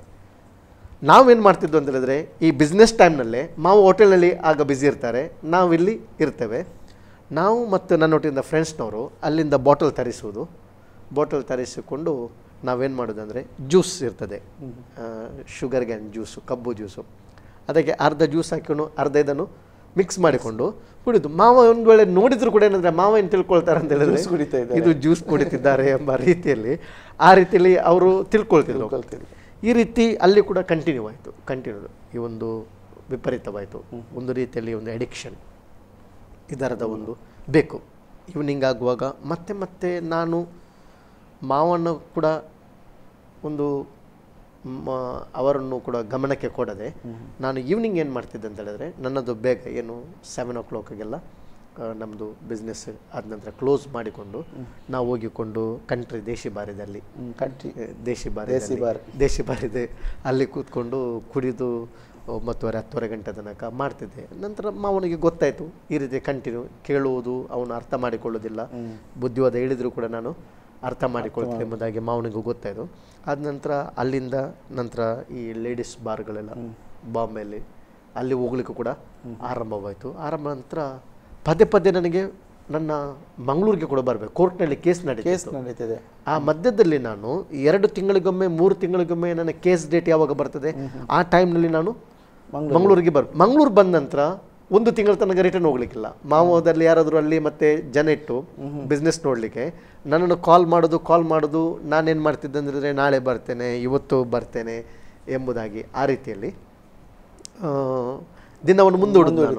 ಯಾಕಂದರೆ ಇಲ್ಲಿ ಜಾಸ್ತಿ ಫ್ರೆಂಡ್ಸ್ನವರಿದ್ದಾರೆ, ಇಲ್ಲಿ ಸಹ ಕುಡಿಯುವಂಥದ್ದು. ಯಾಕಂದರೆ ಸ್ವಲ್ಪ ಹಣವು ಕೂಡ ಇದೆ, ಮುಂಬೈಯಿಂದ ಬರುವಾಗ ಸ್ವಲ್ಪ ಹಣದ ಹೌದು ಮಾಡಿದ್ರಿಂದ ನಂದು ಮಾವ ಹಣ ಕೊಡ್ತಿದ್ರು ಊರಿಗೆ ಹೋಗುವಾಗ. ಮತ್ತು ನಾನು ಸ್ವಲ್ಪ ಸುಳ್ಳಲ್ಲಿ ಜಾಸ್ತಿ ತಗೊಳ್ತಿದ್ದೆ, ಕೋರ್ಟ್ ಫೀಸ್ ಕಟ್ಟಲಿಕ್ಕೆ ಉಂಟು, ಅದಷ್ಟು ಫೀಸ್ ಕಟ್ಟಲಿಕ್ಕೆ ಉಂಟು ಎಂಬುದಾಗಿ ಹೇಳಿಕೊಂಡು ಸ್ವಲ್ಪ ಜಾಸ್ತಿ ಮೊತ್ತವನ್ನೇ ಮಾವನ ಹತ್ರ ಹೇಳಿಕೊಂಡು ತೆಗೆದುಕೊಂಡು ಬಂದು ಇಲ್ಲಿ ಬಂದು ಪುನಃ ಫ್ರೆಂಡ್ಸ್ನವರೊಟ್ಟಿಗೆ ಸೇರಿ ಕುಡಿಯುವಂಥದ್ದು. ಮತ್ತು ಸ್ವಲ್ಪ ಈ ರೀತಿಯಲ್ಲಿ ಈ ಗಲಾಟೆಯಲ್ಲಿ ಕೂಡ ಸೇರುವಂಥದ್ದು, ಆ ರೀತಿಯಲ್ಲಿ ಕೂಡ ಮಾಡಿ ಮುಂದುವರಿತಾ ಲಾಸ್ಟ್ ಲೈಫ್ ಹೌದು ಒಂದು ರೀತಿಗೆ ತಿರುಗಿ ಕೇಜಿಗೆ ಹೋಗೋದು, ಪುನಃ ಮಂಗಳೂರಿಗೆ ಬರುವಂಥದ್ದು. ಈ ರೀತಿಯ ಲೈಫ್ ನಂದು ಮುಂದುವರಿದಾಗ ನಿಜವಾಗಿ ಒಂದು ಬೇಸರ ಬಂತು ಲೈಫ್ನಲ್ಲಿ. ಮೊದಲು ನಾನು ತಿಳ್ಕೊಂಡೆ ಇದು ಎಂಜಾಯ್ಮೆಂಟ್ ಎಂಬುದಾಗಿ, ಎಂಟರ್ಟೈನ್ಮೆಂಟ್ ಸಿಗ್ತದೆ, ಲೈಫ್ ಅಂದರೆ ಇದೆ, ಇದನ್ನು ಎಂಜಾಯ್ ಮಾಡಬೇಕೆಂಬುದಾಗಿ ನಾನು ತಿಳ್ಕೊಂಡೆ. ಆದರೆ ಕ್ರಮೇಣ ಬಂದಾಗ ಇದು ವಿಪರೀತ ಹೋದಾಗ ಒಂದು ವಿಷಯ ನನಗೆ ಅರ್ಥ ಆಯಿತು, ಇದು ಲೈಫ್ ಅಲ್ಲ. ಒಂದು ವೇದನೆ ಆರಂಭವಾಯಿತು. ಕುಡಿದ ನಂತರ ವೇದನೆ ಆರಂಭ ಆಯಿತು. ನಾನು ನನ್ನ ಮನೆಗೋಸ್ಕರ ಏನು ಮಾಡಿದ್ದೇನೆ. ಕುಡಿಯುವಾಗ ಒಳ್ಳೆ ಸಿಗ್ತದೆ, ಕುಡಿದ ಮೇಲೆ ಅದೆಲ್ಲ ಆದ ಮೇಲೆ ಕೈಯಲ್ಲಿ ಏನಿಲ್ಲದಾಗ ಹೌದು ಯಾಕೆ ಈ ಜೀವನ ಇಷ್ಟೆಲ್ಲ ಮಾಡ್ತದೆ, ಆದರೆ ಒಂದು ಸಮಾಧಾನ ಇಲ್ಲ, ನೆಮ್ಮದಿ ಇಲ್ಲ, ಸಂತೋಷ ಇಲ್ಲ. ಮತ್ತು ಯಾಕೆ ನಾನು ಈ ಲೋಕದಲ್ಲಿ ಏನಾದರೂ ಒಂದು ಮನುಷ್ಯನಾಗಿ ಆದ ಮೇಲೆ ಏನಾದರೂ ಒಂದು ಸಂಪಾದನೆ, ಒಂದು ವ್ಯಕ್ತಿಯಾಗಿ ಜೀವಿಸಬೇಕು. ಒಂದು ಕಡೆ ತಾಯಿ ತಂದೆಯನ್ನು ನೋಡಲಿಕ್ಕೆ ಆಗ್ತಾ ಇಲ್ಲ. ಯಾಕಂದರೆ ಕೆಲವು ಹವ್ಯಾಸಗಳು ನಮ್ಮ ಜೀವಿತದಲ್ಲಿ ಬಂದರೆ, ಅಭ್ಯಾಸಗಳು ಅದನ್ನು ಬಿಡಲಿಕ್ಕೆ ಆಗದೆ, ಅದನ್ನು ಕುಡಿಯುವಂಥ ಸಮಯದಲ್ಲಿ ಏನು ಗೊತ್ತಾಗೋದಿಲ್ಲ. ಆಮೇಲೆ ಬಿಟ್ಟ ಮೇಲೆ ಎಲ್ಲೋ ಕೆಲವು ಸತಿ ನೆನಪಿಗೆ ಬರುವಾಗ ವೇದನೆ ಸ್ಟಾರ್ಟ್ ಆಗ್ತದೆ. ಆದರೂ ಪುನಃ ಅದು ಎಳೆಯುತ್ತದೆ. ಈ ರೀತಿಯಾದಂಥ ಒಂದು ಜೀವನ ನಿಮ್ಮದು ನಡೀತಾ ಇತ್ತು ಮುಂಬೈ ಪಟ್ಟಣದಲ್ಲಿ. ಎಲ್ಲ ಫ್ರೆಂಡ್ಶಿಪ್ನವರೊಟ್ಟಿಗೆ ಎಲ್ಲವನ್ನು ಮಾಡ್ತಾಯಿದ್ದೀರಿ, ಊರಿಗೆ ಬರ್ತಿದ್ದೀರಿ, ಊರಿನಲ್ಲಿ ಕೂಡ ಅದೇ ಎಂಜಾಯ್ಮೆಂಟ್ ಮಾಡ್ತಾಯಿದ್ದೀರಿ. ಎಲ್ಲ ಮಾಡ್ತಿರೋ ಸಮಯದಲ್ಲಿ, ಇದೇ ಜೀವನ ನೀವು ನಡೆಸುವಂಥ ಸಮಯದಲ್ಲಿ ಯಾವ ರೀತಿ ನಿಮಗೆ ಯೇಸು ಸ್ವಾಮಿಯನ್ನು ಸ್ವಂತ ರಕ್ಷಣೆಗೆ ಅಂಗೀಕರಿಸಿ ರಕ್ಷಣೆ ಹೊಂದಿದ್ದು ಹೇಗೆ ನೀವು? ಯಾವ ಸಮಯದಲ್ಲಿ ಈ ಒಂದು ಸ್ಥಿತಿಯಲ್ಲಿರುವಾಗ ನನಗೆ ಒಂದು ಡಿಪ್ರೆಷನ್ ಆರಂಭವಾಯಿತು. ಡಿಪ್ರೆಷನ್ ಹೇಗೆ ಅಂತ ಹೇಳಿದ್ರೆ, ಒಂದು ಕುಗ್ಗುವಿಕೆ, ಒಂದು ಬೇಸರ, ಒಂದು ದುಃಖದ ಜಾಯ್ ಇಲ್ಲ, ಸಂತೋಷ ಇಲ್ಲ. ಫ್ರೆಂಡ್ಸ್ನವ್ರು ಇಟ್ಟಿದ್ರೂ ಕೂಡ ಏನು ಲೈಫು, ಇದು ಜೀವನ ಏನು ಎಂಬುದಾಗಿ ಆ ರೀತಿಯಲ್ಲಿ ಬಂತು. ಈಗ ಬಾಂಬೆಲಿದ್ದೇನೆ. ನನಗೆ ನಿಜವಾಗಿ ಹೇಳ್ಬೇಕಂದ್ರೆ ಬಾಂಬೆಲಿ ನಿಲ್ಲಲಿಕ್ಕೆ ನನಗೆ ಇಷ್ಟ ಇಲ್ಲ. ಬಾಂಬೆಲಿ ನನ್ನ ಜೀವಿತವನ್ನು ಮುಂದುವರಿಸಲಿಕ್ಕೆ ನನಗೆ ಇಷ್ಟ ಇಲ್ಲ. ಆದರೆ ಈ ಒಂದು ನನಗೆ ಡಿಪ್ರೆಷನ್ ಬಂತು, ನನ್ನ ಲೈಫ್ ಏನು, ಮುಂದೆ ಏನು ಮಾಡುವಂಥದ್ದು. ಇಂಥ ಸ್ಥಿತಿಲಿರುವಾಗ ನಾನು ಭಾಳ ಬೇಸರದಲ್ಲಿ ನನ್ನ ಲೈಫ್ ಎಂಡ್ ಮಾಡಬೇಕು, ನನಗೆ ಈ ಲೈಫು ಬೇಡ, ಒಂದು ರೀತಿಯ ಸುಸೈಡ್ ಥಾಟ್ಸ್, ಒಂದು ಆತ್ಮಹತ್ಯೆ ಮಾಡಬೇಕೆಂಬಂಥ ಒಂದು ಆಲೋಚನೆ ಪದೇ ಪದೇ ಮನಸ್ಸಿಗೆ ಬರ್ತಿತ್ತು. ಅಂಥ ಸಂದರ್ಭದಲ್ಲಿ ನನ್ನದು ಪರಿಚಿತರು, ಅವರು ಬಾಂಬೆಯಲ್ಲಿ ಈಗ ಇಲ್ಲ, ಅವರು ಈ ಲೋಕದ ಯಾತ್ರೆಯನ್ನು ಮುಗಿಸಿದ್ದಾರೆ. ಹೆನ್ರಿ ಎಂಬುದಾಗಿ ಅವರದ್ದು ವಿನ್ಫೀಲ್ಡ್ ಎಂಬಂಥ ಫ್ಯಾಕ್ಟ್ರಿ ಇತ್ತು, ಟ್ಯಾಂಕರ್ ಫ್ಯಾಬ್ರಿಕೇಶನ್, ಟ್ಯಾಂಕರ್ ಲಾರಿದು ಟ್ಯಾಂಕರ್ ತಯಾರು ಮಾಡುವಂಥದ್ದು. ಅವರು ನನ್ನನ್ನು ಕರೆದು ಇನ್ಚಾರ್ಜ್ ಕೊಟ್ಟರು, ಈ ಫ್ಯಾಕ್ಟ್ರಿಯನ್ನು ನೀನೇ ನೋಡ್ಕೊಳ್ಬೇಕು, ಅದು ಜ್ಯೂಸ್ ಸೆಂಟರ್ ಎಲ್ಲ ಇತ್ತಲ್ಲ, ಅದು ಇತ್ತು. ಅದ ನಂತರ ಅದು ನಾನು ಮಾವನ ಬಿಟ್ಟು ನಾನು ಮಂಗಳೂರಿಗೆ ಬಂದೆ. ನಾನು ಮಂಗಳೂರಲ್ಲಿ ಮಧ್ಯದಲ್ಲಿ ಮಂಗಳೂರಿಗೆ ಬಂದ ನಂತರ ತಿರುಗಿ ನಾನು ಬಾಂಬೆಗೆ ಹೋದ ನಂತರ ಮಾವನೊಟ್ಟಿಗೆ ಸ್ವಲ್ಪ ಮನಸ್ತಾಪ ಆಯಿತು. ಮನಸ್ತಾಪ ಆಗಿ ನಾನು ಮಾವನನ್ನು ಕೂಡ ಬಿಟ್ಟು ಬಂದ ನಂತರ ತಿರುಗಿ ನಾನು ನನ್ನ ಸ್ವಇಚ್ಛೆಯಿಂದ ತಿರುಗಿ ಬಾಂಬೆಗೆ ನಾನು ಹೋದ ನಂತರ ಈ ವ್ಯಕ್ತಿದು ಇವಾಗ ಮುಂಬೈ ಬೆಟ್ಟದೆಲ್ಲ ಪರಿಚಯ ಆಗಿತ್ತು. ಮೊದಲು ಮಾವನದ್ದು ಮಾತ್ರ ಪರಿಚಯ, ಹೌದು. ನಂತರ ನಿಮಗೆ ಎಲ್ಲರ ಪರಿಚಯ ಆಗಿತ್ತು, ಯಾರು ಎಲ್ಲೆಲ್ಲಿ ಇದ್ದಾರೆ ಎಲ್ಲ ಪರಿಚಯ. ಸಾಧಾರಣ ಮಟ್ಟಿಗೆ ನಾನು 6 ವರ್ಷದಲ್ಲಿ ಬಾಂಬೆಯಲ್ಲಿ ಎಲ್ಲ ಕಡೆ ನನಗೆ ಬಾಂಬೆ ಸೆಂಟ್ರಲ್ ಆಗಲಿ ಮತ್ತೆ ನೀವಾಗಿ ಹೋಗಿ ಅವರಿಗೆ ಸಿಕ್ಕಿ ಅವರ ಒಂದು ಇದರಲ್ಲಿ ಕೆಲಸಕ್ಕೆ ನಾನು ಸೇರಿದೆ. ಅಲ್ಲಿ ಇದು ಟ್ಯಾಂಕರ್ ಫ್ಯಾಬ್ರಿಕೇಶನ್ ಮಾಡುವಂಥದ್ದು. ಅಲ್ಲಿ ನಾನು ಕೆಲಸಕ್ಕೆ ಸೇರಿದ ನಂತರ ಸ್ಥಿತಿ ಸ್ವಲ್ಪ ಅನುಕೂಲ ಇತ್ತು, ಉತ್ತಮ ಇತ್ತು. ಅಲ್ಲಿ ನಾನು ಆ ಫ್ಯಾಕ್ಟ್ರಿ ಇನ್ಚಾರ್ಜ್ ನೋಡುವಾಗ ವಿಪರೀತ ಸ್ಮೋಕ್ ಮಾಡ್ತಿದ್ದೆ. ವಿಪರೀತ ಸ್ಮೋಕ್ ಮಾಡೋದು ಮತ್ತು ಮಾವ ತಿಂತಿದ್ದೆ. ಅದರ ಸ್ವಲ್ಪ ನಿಮಗೆ ಗೊತ್ತಿರ್ಬೋದು, ಅದನ್ನು ಸ್ವಲ್ಪ ಸ್ಟ್ರಾಂಗ್ ಮಾಡಿ ಅದಕ್ಕೊಂದು ಮಾಣಿಕ್ ಚಂದ ಕೂಡ ಹಾಕಿಕೊಂಡು ಸ್ಟ್ರಾಂಗ್ ಹಾಕಿಕೊಂಡು ಬತ್ತೀಸ್ ಹಾಕಿಕೊಂಡು ಅದನ್ನು ಹಾಕಿಕೊಂಡು ಒಂದು ಮಾವ ತಿನ್ನುವಂಥದ್ದು, ಎಕ್ಸೋಬೇಸ್ ತಿನ್ಸ್ ಹಾಕಿಕೊಂಡು ಗಟ್ಟಿ ಒಂದು ಅದಕ್ಕೆ ಹಾಕಿಕೊಂಡು ತಿಂತಿದ್ದೆ. ಸ್ಮೋಕ್ ಕೂಡ ಮಾಡ್ತಿದ್ದೆ. ಇಂಥ ಒಂದು ಆ ಸ್ಥಿತಿಯಲ್ಲಿರುವಾಗ ನಮ್ಮ ಆ ವಿನ್ಫೀಲ್ಡ್ ಎಂಬಂಥ ಆ ಫ್ಯಾಕ್ಟ್ರಿಯಲ್ಲಿ ಜೋಸೆಫ್ ಜಾನ್ ಎಂಬಂಥ ಕೇರಳದ ಒಬ್ಬ ವ್ಯಕ್ತಿ ವೆಲ್ಡರ್ ಆಗಿ ಕೆಲಸ ಮಾಡ್ತಿದ್ದ. ಅವನು ನನಗೆ ಯೇಸುಸ್ವಾಮಿಯ ಬಗ್ಗೆ ಅವನು ಹೇಳ್ತಿದ್ದ, ಸುವಾರ್ತೆ ಹೇಳ್ತಿದ್ದ. ಆಗ ನಾನು ಅವನಿಗೆ ಪ್ರಶ್ನೆ ಮಾಡ್ತಿದ್ದೆ, ನಾನು ಕ್ರೈಸ್ತನು, ನಾನು ಕೂಡ ಒಬ್ಬ ನಾಮಧೇಯ, ನಾನು ಕ್ರೈಸ್ತನು ನಾನು ಕ್ರೈಸ್ತ ತಂದೆ ತಾಯಿಗೆ ನಾನು ಹುಟ್ಟಿ ಬೆಳೆದು ಬಂದಿದ್ದೇನೆ. ನಮ್ಮ ಕ್ರೈಸ್ತತ್ವವನ್ನು ನಾನು ಪರಿಪಾಲಿಸ್ತಾ ನಾನು ಬಂದಿದ್ದೇನೆ.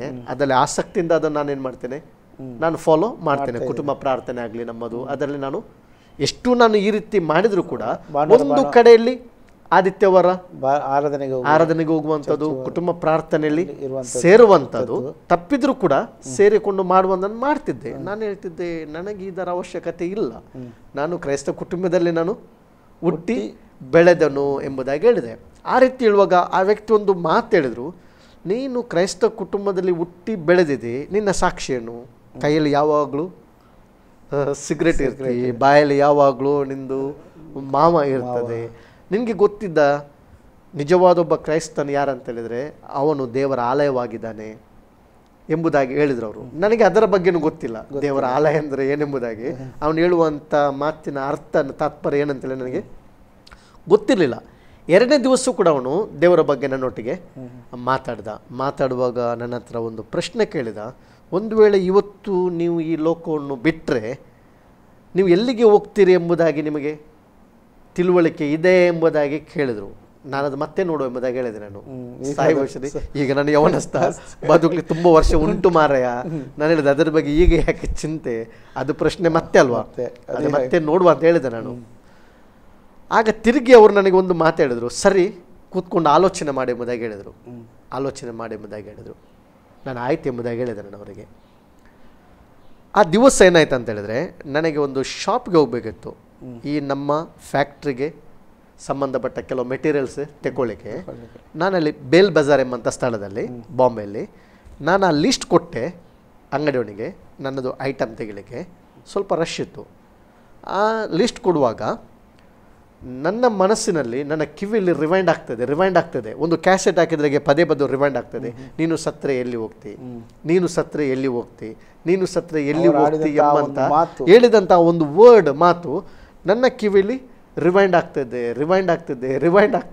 ಅರೆ ಇದೇನಪ್ಪ, ಒಂದು ಈ ರೀತಿಯ ಒಂದು ನನ್ನ ಮನಸ್ಸಿನಲ್ಲಿ ಆಲೋಚನೆಗಳು ಬರ್ತದೆ, ಇಷ್ಟರಗಿಂತ ಒಂದು ಅನುಭವ ಆಗಲಿಲ್ಲ. ಇದು ಏನಪ್ಪ ಇಂಥ ಒಂದು ಅನುಭವ, ಈ ಮಾತು ಯಾಕೆ ಬರ್ತಿದೆ, ಸತ್ರೆ ಎಲ್ಲಿಗೆ ಹೋಗ್ತಿ ಎಂಬುದಾಗಿ. ನಾನು ಆ ಶಾಪ್ನವನಿಗೆ ಹೇಳಿದೆ, ನನ್ನ ಲೀಸ್ಟ್ ಇರಲಿ, ಈಗ ಸಾಮಾನು ತೆಗೆದು ಬೇಡ, ನಾನೊಂದು ಈವ್ನಿಂಗ್ ಟೈಮ್ನಲ್ಲಿ ಬಂದು ಕೊಂಡೋಗ್ತೇನೆ ಎಂಬುದಾಗಿ ಹೇಳಿದೆ. ನಾನು ಬಂದೆ, ಸೀದಾ ನನ್ನ ಫ್ಯಾಕ್ಟ್ರಿಗೆ ಬಂದು ಜೋಸೆಫ್ಗೆ ಹೇಳಿದೆ, ಜೋಸೆಫ್ ನೀನು ಯಾವ ಚರ್ಚಿಗೆ ನೀನು ಹೋಗ್ತಿ, ಎಲ್ಲಿ ಪ್ರಾರ್ಥನೆಗೆ ಹೋಗ್ತಿ, ನನಗೆ ಬರಬೇಕು ಪ್ರಾರ್ಥನೆಗೆ, ನನ್ನನ್ನು ಕರ್ಕೊಂಡು ಹೋಗ್ಬೋದು ಎಂಬುದಾಗಿ. ಇಮ್ಮಿಡಿಯೇಟ್ಲಿ ಆ ಮನುಷ್ಯ ಕೆಲಸವನ್ನು ಬಿಟ್ಟು ಕೈಕಾಲು ತೊಳೆದು ಡ್ರೆಸ್ ಚೇಂಜ್ ಮಾಡಿದ. ನನ್ನನ್ನು ಒಂದು ಅಲ್ಲೇ ಹತ್ತಿರ ಸ್ವಲ್ಪ ನಡೆದುಕೊಂಡು ನಾವು ಹೋದೆವು, ಬೇಲ್ ಬಜಾರ್ ಹತ್ರ. ಸಾಮೆಲ್ ಅಮ್ಮಣ್ಣ ಎಂಬುದಾಗಿ ಒಬ್ಬರು ಪಾಸ್ಟರ್ ಆ ಸಮಯದಲ್ಲಿ 93 ಆ ಪಾಸ್ಟ್ರಲ್ಲಿ ಅವರ ಮನೆಗೆ ನನ್ನನ್ನು ಕರ್ಕೊಂಡು ಹೋದರು. ಅವರು ಕರ್ಕೊಂಡೋಗಿ ಅವರಿಗೆ ನನ್ನ ಪರಿಚಯ ಮಾಡಿದರು. ಇವರ ಹೆಸರು ಈ ರೀತಿ, ಇವರು ಮಂಗಳೂರಿನವರು, ಇಲ್ಲಿ ನಮ್ಮ ಫ್ಯಾಕ್ಟ್ರಿಯಲ್ಲಿ ನೋಡಿಕೊಳ್ಳುವಂಥ ಒಂದು ಸೂಪರ್ವೈಸಿಂಗ್ ಮಾಡುವಂಥ ಕೆಲಸವನ್ನು ಅವರು ಮಾಡ್ತಿದ್ದಾರೆ ಎಂಬುದಾಗಿ, ಇವರಿಗೆ ಸ್ವಲ್ಪ ದೇವರ ಬಗ್ಗೆ ತಿಳಿಸಿರಿ ಎಂಬುದಾಗಿ. ಅವರು ಬಹಳ ಪ್ರೀತಿಯಿಂದ, ಯವನಸ್ಥ ನಾನು, ಭಾಳ ಆಸಕ್ತಿಯಿಂದ ಕುತ್ಕೊಳಿಸಿ ನನ್ನೊಟ್ಟಿಗೆ ಮಾತಾಡಿದರು. ಯೇಸು ಕ್ರಿಸ್ತನ ಬಗ್ಗೆ ಹೇಳಿದರು. ಯೇಸು ನಿನ್ನನ್ನು ಪ್ರೀತಿಸ್ತಾನೆ. ನಾನು ನಿಜವಾ ಎಂಬುದಾಗಿ ಅವ್ರಿಗೆ ಕೇಳಿದೆ, ಈ ಸ್ಥಿತಿಯಲ್ಲಿ ನನ್ನನ್ನು ಪ್ರೀತಿಸ್ತಾನ ಎಂಬುದಾಗಿ ಕೇಳಿದೆ. ಖಂಡಿತವಾಗಿ ಈ ಸ್ಥಿತಿಯಲ್ಲೂ ಕೂಡ ನಿನ್ನನ್ನು ಯೇಸು ಪ್ರೀತಿಸ್ತಾನೆ. ಯೇಸು ಯಾರು ಎಂಬುದಾಗಿ ಕೇಳುವಾಗ ಅವರು ನಾನು ಗೊತ್ತಿಲ್ಲ ಎಂಬುದಾಗಿ ಹೇಳಿದೆ. ಯಾಕೆಂದರೆ ನಾನು ಯೇಸು ಕ್ರಿಸ್ತನ ಮೊದಲು ನನ್ನ ಈ ಒಂದು ಜೀವನದಲ್ಲಿ ನಾನು ತಿಳ್ಕೊಂಡೆ ಏನಂತ ಹೇಳಿದರೆ, ಯೇಸು ಕ್ರಿಸ್ತನನ್ನು ಒಂದು ಮಹಾತ್ಮ ಗಾಂಧೀಜಿಗೆ ನಾನು ಹೋಲಿಸ್ತಿದ್ದೆ.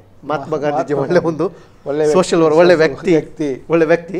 ಆ ರೀತಿ ಯೇಸು ಕ್ರಿಸ್ತನ ಕೂಡ ಈ ಲೋಕಕ್ಕೆ ಬಂದಿದ್ದಾನೆ, ಬಡವರ ದೀನದಲಿತರ ಸೇವೆಯನ್ನು ಮಾಡಿದ್ದಾನೆ, ಕಣ್ಣೀರನ್ನು ಒರೆಸಿದ್ದಾನೆ, ದುಃಖಲಿದ್ದವರಿಗೆ ಸಹಾಯ ಮಾಡಿದ್ದಾನೆ, ಹಸಿದವರಿಗೆ ಊಟ ಕೊಟ್ಟಿದ್ದಾನೆ. ಆ ರೀತಿ ಯೇಸು ಸ್ವಾಮಿ ಕೂಡ ಸೋಷಿಯಲ್ ವರ್ಕರ್. ನಾನು ಸ್ವಲ್ಪ ಕುಡುಕುವಂಥ ವ್ಯಕ್ತಿ, ಗಾಂಧೀಜಿ ಒಳ್ಳೆ ವ್ಯಕ್ತಿ. ಆದ್ದರಿಂದ ಯೇಸು ಸ್ವಾಮಿಯನ್ನು ಕೂಡ ಆ ರೀತಿಗೆ ನಾನು ಹೋಲಿಸಿದೆ. ಆದ್ದರಿಂದ ಈ ಒಂದು ಸಭಾ ಸೇವಕರು ನನಗೆ ಯೇಸು ಕ್ರಿಸ್ತನು ಯಾರೆಂಬುದಾಗಿ ನಿನಗೆ ತಿಳಿದಿದೆ ಎಂಬುದಾಗಿ ಕೇಳುವಾಗ ನನಗೆ ಆ ಪ್ರಶ್ನೆಗೆ ಉತ್ತರ ಕೊಡಲಿಕ್ಕೆ ಆಗಲಿಲ್ಲ. ನಾನು ಹೇಳಿದ್ದಿಲ್ಲ, ಯೇಸು ಯಾರೆಂಬುದಾಗಿ ಗೊತ್ತಿಲ್ಲ ಎಂಬುದಾಗಿ ನಾನು ಅವ್ರಿಗೆ ಹೇಳಿದೆ. ಆಗ ಅವರು ಹೇಳಿದ್ರು, ಸರಿ, ನೀನು ಪ್ರಾಮಾಣಿಕವಾಗಿ ಉತ್ತರ ಕೊಟ್ಟಿದ್ದಿ, ಯೇಸು ಕ್ರಿಸ್ತರು ಯಾರೆಂಬುದಾಗಿ ಗೊತ್ತಿಲ್ಲ ಎಂಬುದಾಗಿ. ಕ್ರೈಸ್ತದಲ್ಲಿ ನೀನು ತಂದೆ ತಾಯಿಗೆ ಹುಟ್ಟಿದೆ, ಆದರೆ ನಮಗೆ ಯೇಸು ಕ್ರಿಸ್ತನು ಯಾರೆಂಬುದಾಗಿ ತಿಳಿದುಕೊಳ್ಳೋದು ಬಹಳ ಪ್ರಾಮುಖ್ಯ. ಯಾಕಂದರೆ ನಿನಗೆ ಹೇಳಿದ ಯೇಸು ಕ್ರಿಸ್ತನು ಯಾರೆಂಬುದಾಗಿ ಗೊತ್ತಿಲ್ಲ ಎಂಬುದಾಗಿ.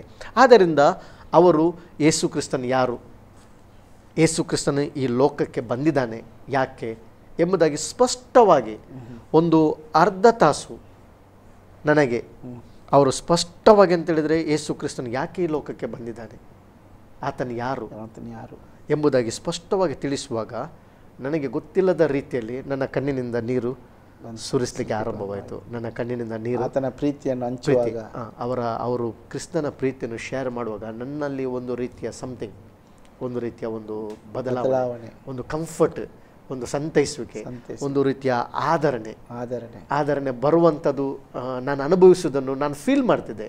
ನನಗೆ ಫೀಲ್ ಆಗ್ತಿತ್ತು ಅವರು ಮಾತಾಡುವಾಗಲೇ. ಅದ ನಂತರ ಅವ್ರು ಹೇಳಿದ್ರು, ನಿನಗೆ ಯೇಸು ಬೇಕಾ? ನಾನಿದೆ 100% ನನಗೆ ಯೇಸು ಬೇಕಂತ ಹೇಳಿದೆ. ನಾನು 100% ನನಗೆ ಯೇಸು ಬೇಕು. ಹಾಗಾದರೆ ನೀನು ಯೇಸುವನ್ನು ನಿನ್ನ ರಕ್ಷಕನಾಗಿ ನೀನು ಅಂಗೀಕರಿಸ್ತೀಯಾ? ನಾನು ಖಂಡಿತ ಬೇಕು, ನನಗೆ ಇವತ್ತು ಬೇಕು ಯೇಸು ನನಗೆ ಹೇಳಿದೆ ನಾನು. ನಂತರ ಅವ್ರು ಇನ್ನೊಂದು ಪ್ರಶ್ನೆ ಮಾಡಿದ್ರು, ಯೇಸುನ ಅಂಗೀಕಾರ ಮಾಡಿ ನೀನು ಅವನಿಗಾಗಿ ಜೀವಿಸ್ತೀಯಾ? ಇದನ್ನೆಲ್ಲ ಈಗ ನೀನೇನೆಲ್ಲ ಮಾಡ್ತಿದ್ದಿ, ಅದನ್ನು ಬಿಟ್ಟು ಒಂದು ಒಳ್ಳೆಯ ಸಾಕ್ಷಿಯಾಗಿ ನೀನು ಜೀವಿಸ್ಲಿಕ್ಕೆ ರೆಡಿದ್ಯಾ? ನಾನು ಖಂಡಿತ ಎಂಬುದಾಗಿ ಹೇಳಿದೆ. ಹಾಗಾದರೆ ಅವರು ಯೇಸು ಕ್ರಿಸ್ತನನ್ನು ಅಂಗೀಕಾರ ಮಾಡಿ ಎಂಬುದಾಗಿ ಬಾಯಲ್ಲಿ ಒಂದು ಅರಿಕೆಯ ಪ್ರಾರ್ಥನೆಯನ್ನು ನನ್ನ ಹತ್ರ ಮಾಡಿಸಿದರು. ಮಾಡಿಸಿದ ನಂತರ ಆದಂಥ ನನ್ನ ರಿಯಲ್ ಅನುಭವ ನಾನು ಈ ಮಾಧ್ಯಮದ ಮೂಲಕ ತುಂಬ ಹೃದಯದಿಂದ ಪ್ರಾಮಾಣಿಕನಾಗಿ ನಾನು ಯೇಸು ಕ್ರಿಸ್ತ ಮಹಿಮೆಗೋಸ್ಕರ ಹೇಳಲಿಕ್ಕೆ ಇಷ್ಟಪಡ್ತೇನೆ. ನಾನು ಮೊಣಕಾಲು ಊರಿದ ತಕ್ಷಣ ಅವರು ನನ್ನ ತಲೆ ಮೇಲೆ ಕೈ ಇಟ್ಟು ಪ್ರಾರ್ಥನೆ ಮಾಡುವಾಗ ನನಗೆ ಆದಂಥ ಒಂದು ರಿಯಲ್ ಅನುಭವ ಏನಂತ ಹೇಳಿದರೆ, ನಾನು ಮಾಡಿದ ಎಲ್ಲ ಪಾಪಗಳು ಒಂದು ಕಂಪ್ಯೂಟರ್ ಶೀಟ್ನಲ್ಲಿ ಹೇಗೆ ಕಾಣ್ತದೆ ಆ ರೀತಿಯಲ್ಲಿ ನನ್ನೆಲ್ಲ ಪಾಪಗಳು, ನನ್ನ ಲೈಫು ಎಲ್ಲವೂ ನನಗೆ ನನ್ನ ಕಣ್ಣಿನ ಮುಂದೆ ಒಂದು ವಿಡಿಯೋ ಆಗಿ ಚಿತ್ರಣವಾಗಿ ನನ್ನ ಮುಂದೆ ಬರ್ತಿತ್ತು. ನಾನು ಕೂಗಿದೆ ಭಾಳ ಹೊತ್ತುವರೆಗೆ ಆಗ ನಿಮಗೆ ಒಂದು ಪಶ್ಚಾತ್ತಾಪದ ಹೃದಯ, ಪಶ್ಚಾತ್ತಾಪ ರಿಪೆಂಟೆನ್ಸ್ ನನ್ನ ಒಳಗಿಂದ ಬರ್ತಿದೆ. ಅಯ್ಯೋ ನಾನು ಪಾಪಿ ಎಂಬುದಾಗಿ, ನಾನು ಎಷ್ಟು ತಪ್ಪು ಮಾಡಿದ್ದೇನೆ, ಇಷ್ಟು ನೋವು ಮಾಡಿದ್ದೇನೆ ಎಂಬುದಾಗಿ, ತಂದೆ ತಾಯಿಗೆ ಎಷ್ಟು ನೋವು ಮಾಡಿದ್ದೇನೆ, ದುಃಖ ಕೊಟ್ಟಿದ್ದೇನೆ. ಅವರನ್ನು ಪ್ರೀತಿಸಿದ್ರು ಕೂಡ ನಾನು ಅವರನ್ನು ಪ್ರೀತಿ ಮಾಡಲಿಕ್ಕೆ ನನ್ನಿಂದ ಆಗಲಿಲ್ಲ. ಮತ್ತು ಮೊದಲಾಗಿ ನನಗೆ ಬಂದಂಥ ಒಂದೇ ಅಂದರೆ ಇಷ್ಟು ಯೇಸು ನನಗಾಗಿ ಮಾಡಿದ್ದಾನೆ. ಯೇಸು ನನಗಾಗಿ, ನನಗೆ ಅದರ ಬಗ್ಗೆ ತಿಳುವಳಿಕೆ ಇಲ್ಲ, ಯೇಸು ನನಗೋಸ್ಕರ ಪ್ರಾಣ ಕೊಟ್ಟಿದ್ದಾನೆ ಎಂಬುದಾಗಿ.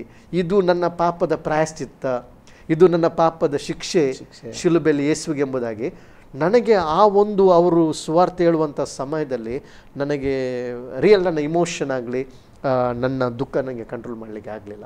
ಆ ದಿವಸ ನನ್ನ ಲೈಫನ್ನು ಸಂಪೂರ್ಣವಾಗಿ ನಾನು ಯೇಸುವಿಗೆ ಸಮರ್ಪಣೆ ಮಾಡಿಕೊಂಡೆ. ನನ್ನನ್ನು ಸರೆಂಡರ್ ಮಾಡಿದೆ. ಮತ್ತು ನಾನು ಒಂದು ಮನಸ್ಸಿನ ಆಲೋಚನೆ ಮಾಡಿದೆ, ನನಗೆ ಆಗುವುದಿಲ್ಲ, ನನ್ನಿಂದ ಮಾಡಲಿಕ್ಕೆ ಆಗುವುದಿಲ್ಲ, ಸಾಕ್ಷಿಯಾಗಿ ಜೀವಿಸಲಿಕ್ಕೆ ಮಾತು ಕೊಟ್ಟಲ್ಲಿ ಸಭಾನಾಯಕರೇ ಆಗುವುದಿಲ್ಲ. ಆದರೆ ನಾನು ಯಾವಾಗಲೂ ಯೇಸುವಿನ ಹತ್ರ ಪ್ರಾರ್ಥನೆ ಮಾಡ್ತಿದ್ದೆ, ಸ್ವಾಮಿ ನಿನ್ನ ನನಗೆ ಬಲ ಕೊಡು, ನಿನ್ನ ಕೃಪೆ ಕೊಡು ಎಂಬುದಾಗಿ. ಆ ದಿವಸ ನಾನು ರಕ್ಷಣೆ ಹೊಂದಿದ ಪ್ರಪ್ರಥಮ ದಿನ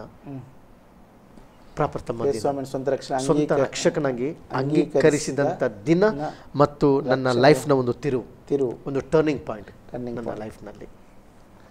ಮುಂದೆ ಈ ರಕ್ಷಣೆ ಹೊಂದಿದ ಸಮಯ, ಅಂಗೀಕರಿಸಿದಾಗ ರಕ್ಷಣೆ ಹೊಂದಿದ ಮೇಲೆ ನಿಮ್ಮ ಒಂದು ಜೀವಿತ ಅನುಭವ ಯಾವ ರೀತಿ ಇತ್ತು ಅಷ್ಟೇ? ನಾನು ರಕ್ಷಣೆ ಹೊಂದಿದ ನಂತರ ಅಲ್ಲಿಂದ ಆ ಪಾಸ್ಟ್ ಮನೆಯಿಂದ ಬರಾಗ ನಾನೊಂದು ಫ್ರೀ ಬರ್ಡ್ ಆಗಿ ನನ್ನಲ್ಲಿರುವಂಥ ಒಂದು ಏನೋ ಒಂದು ವೆಯ್ಟ್, ಒಂದು ಹೆವಿನೆಸ್ ನನ್ನಿಂದ ಹೋದಾಗ ಆಯಿತು. ಮೊದಲು ನನಗೆ ಒಂದು ರೀತಿಯ ಭಯ ಇತ್ತು, ಯಾರಾದರೂ ನನಗೆ ಅಟ್ಯಾಕ್ ಮಾಡ್ತಾರೆ, ಯಾರಾದರೂ ನನಗೆ ಏನಾದರೂ ಮಾಡ್ತಾರೆ ಎಂಬಂಥ ಒಂದು ಫಿಯರ್ ನನ್ನ ಒಳಗೆ ಬಲವಾಗಿತ್ತು. ಎಷ್ಟು ಒಳಗಿಂದ ನಾನು ತೋರಿಸಿಕೊಳ್ಳದಿದ್ದರೂ ಕೂಡ ನನಗೆ ಒಳಗೆ ನನ್ನ ಪುಕ್ಕಲುತನ ಇತ್ತು, ನನ್ನ ಒಳಗೆ ಒಂದು ಹೆದರಿಕಿತ್ತು. ನನಗೆ ಯಾರಾದರೂ ಏನಾದರೂ ಈಗ ಮಾಡುವರು ಏನೆಂಬುದಾಗಿ ಸಮಯದಲ್ಲಿ ನೀವು ಏನು ಮಾಡಿದಿರಿ, ಹೌದು, ಮತ್ತೆ ಅವರು ಇನ್ನೊಂದು ಸಮಯದಲ್ಲಿ ನಾವು ಒಬ್ಬಂಟಿಗರಾಗಿ ಸಿಕ್ಕುವಾಗ ಏನಾದರೂ ನನಗೆ ಅಪಾಯ ಆಗ್ತದೆ, ನನಗೆ ಮಾಡ್ತಾರೆ ಎಂಬುದಾಗಿ ಒಳಗಿಂದ ನನಗೆ ಎದುರಿಗೆ ನಾನು ತೋರಿಸ್ತಿರ್ಲಿಲ್ಲ. ಎದುರಾಗಿ ಒಂದು ರೀತಿಯ ಧೈರ್ಯಶಾಲಿಯಾಗಿ ನಾನು ನಡೀತಿದ್ದೆ, ಅದರ ಒಳಗಿಂದ ನನಗೊಂದು ಭಾಳ ಹೆದರಿಕಿತ್ತು. ಯಾವಾಗ ನಾನು ಯೇಸು ಕ್ರಿಸ್ತನನ್ನು ಅಂಗೀಕರಿಸಿದ ದಿನ ನನಗೆ ರಿಯಲ್ ಹೇಳ್ತೇನೆ, ನನ್ನಲ್ಲಿ ಆ ಒಂದು ಭಯದ ಒಂದು ಪ್ರಶ್ನೆ ಇರಲಿಲ್ಲ.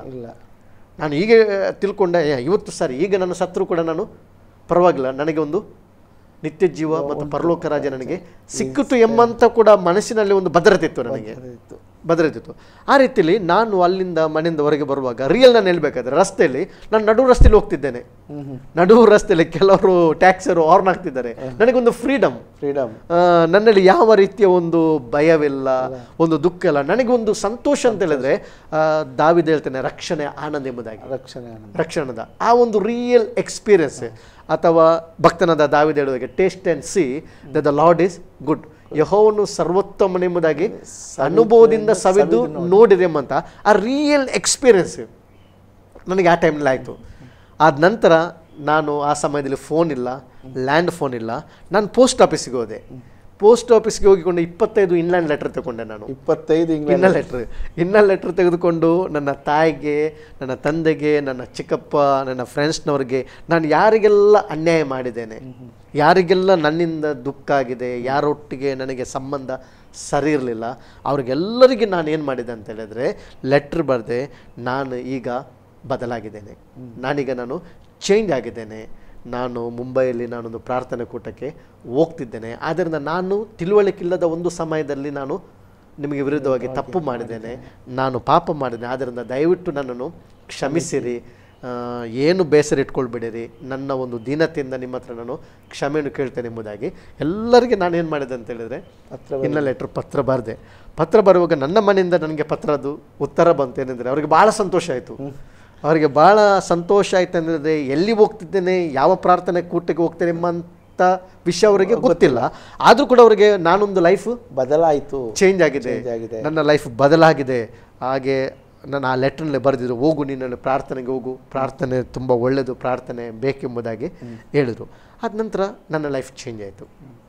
ನಾನು ಪ್ರತಿಯೊಬ್ಬರ ಹತ್ರ ನಾನು ಕ್ಷಮಾಪಣೆ ಕೇಳಿದೆ. ಮತ್ತು ನಾನು ಆರಾಧನೆಗೆ ಬಾಂಬೆಯಲ್ಲಿ ಅದೇ ಒಂದು ಸಭೆಗೆ ನಾನು ಆರಾಧನೆಗೆ ಹೋಗುವಂಥ ಸಮಯದಲ್ಲಿ ನನಗೆ ನನ್ನ ಮನಸ್ಸಿನಲ್ಲಿ ಒಂದು ಆಲೋಚನೆ ಬಂತು. ನಾನು ದೇವರ ಹತ್ರ ಒಂದು ದೀನತೆಯಿಂದ ನಾನು ಪ್ರಾರ್ಥನೆ ಮಾಡಿದೆ, ಸ್ವಾಮಿ ನನ್ನ ಮಂಗಳೂರು ಪಟ್ಟಣದಲ್ಲಿ ನಾನು ತಪ್ಪು ಮಾಡಿದ್ದೇನೆ, ನಿನಗೆ ಅವಮಾನವಾದ ರೀತಿಯಲ್ಲಿ ನಾನು ಜೀವಿಸಿದ್ದೇನೆ. ಅಜ್ಞಾನ ಕಾಲ ಅದು ಇದು. ಜ್ಞಾನಕಾಲದಲ್ಲಿ ನಾನು ನಿನ್ನನ್ನು ಅರಿಯದೆ ನಿನ್ನನ್ನು ತಿಳಿಯದೆ ನಾನು ತಪ್ಪು ಮಾಡಿದ್ದೇನೆ, ಕತ್ತಲಲ್ಲಿ ಜೀವಿಸಿದರೆ ಈಗ ನಾನು ಬೆಳಕಾಗಿದ್ದೇನೆ. ಸ್ವಾಮಿ ನನಗೆ ಬಾಂಬೆಲಿ ಇರಲಿಕ್ಕೆ ಇಷ್ಟ ಇಲ್ಲ, ನಾನು ಹುಟ್ಟಿ ಬೆಳೆದಂಥ ನನ್ನ ಊರಿಗೆ ಹೋಗಬೇಕು. ಎಲ್ಲರಿಗೂ ಬೇಡವಾದ ವ್ಯಕ್ತಿ, ಮನೆಯವರಿಗೂ ಕೂಡ ಒಂದು ಸಹಿಸಿಕೊಳ್ಳಲಾರದಂಥ, ಯಾಕಂದರೆ ರಾತ್ರಿ ಈಗ ನಾನೊಂದು ನನ್ನ ತಂದೆ ತಾಯಿಯನ್ನು ನೋಡಬೇಕು, ಈ ಎಲ್ಲ ಆಸೆ ಬಂದಿದೆ, ತಂದೆ ತಾಯಿಯನ್ನು ಸಾಕಬೇಕು. ಹೌದು, ಅದಕ್ಕಾಗಿ ನಾನು ಮಂಗಳೂರಿಗೆ ರಿಟರ್ನ್ ಅಂಥ ಒಂದು ಹೃದಯದಲ್ಲಿ ಪ್ರೇರಣೆ ಸ್ಟಾರ್ಟ್ ಆಯಿತು. ಹೌದು, ಒಂದು ಪ್ರಾರ್ಥನೆ ಮಾಡಿದೆ, ಪ್ರೇರೇಪಣೆ ಆಯಿತು.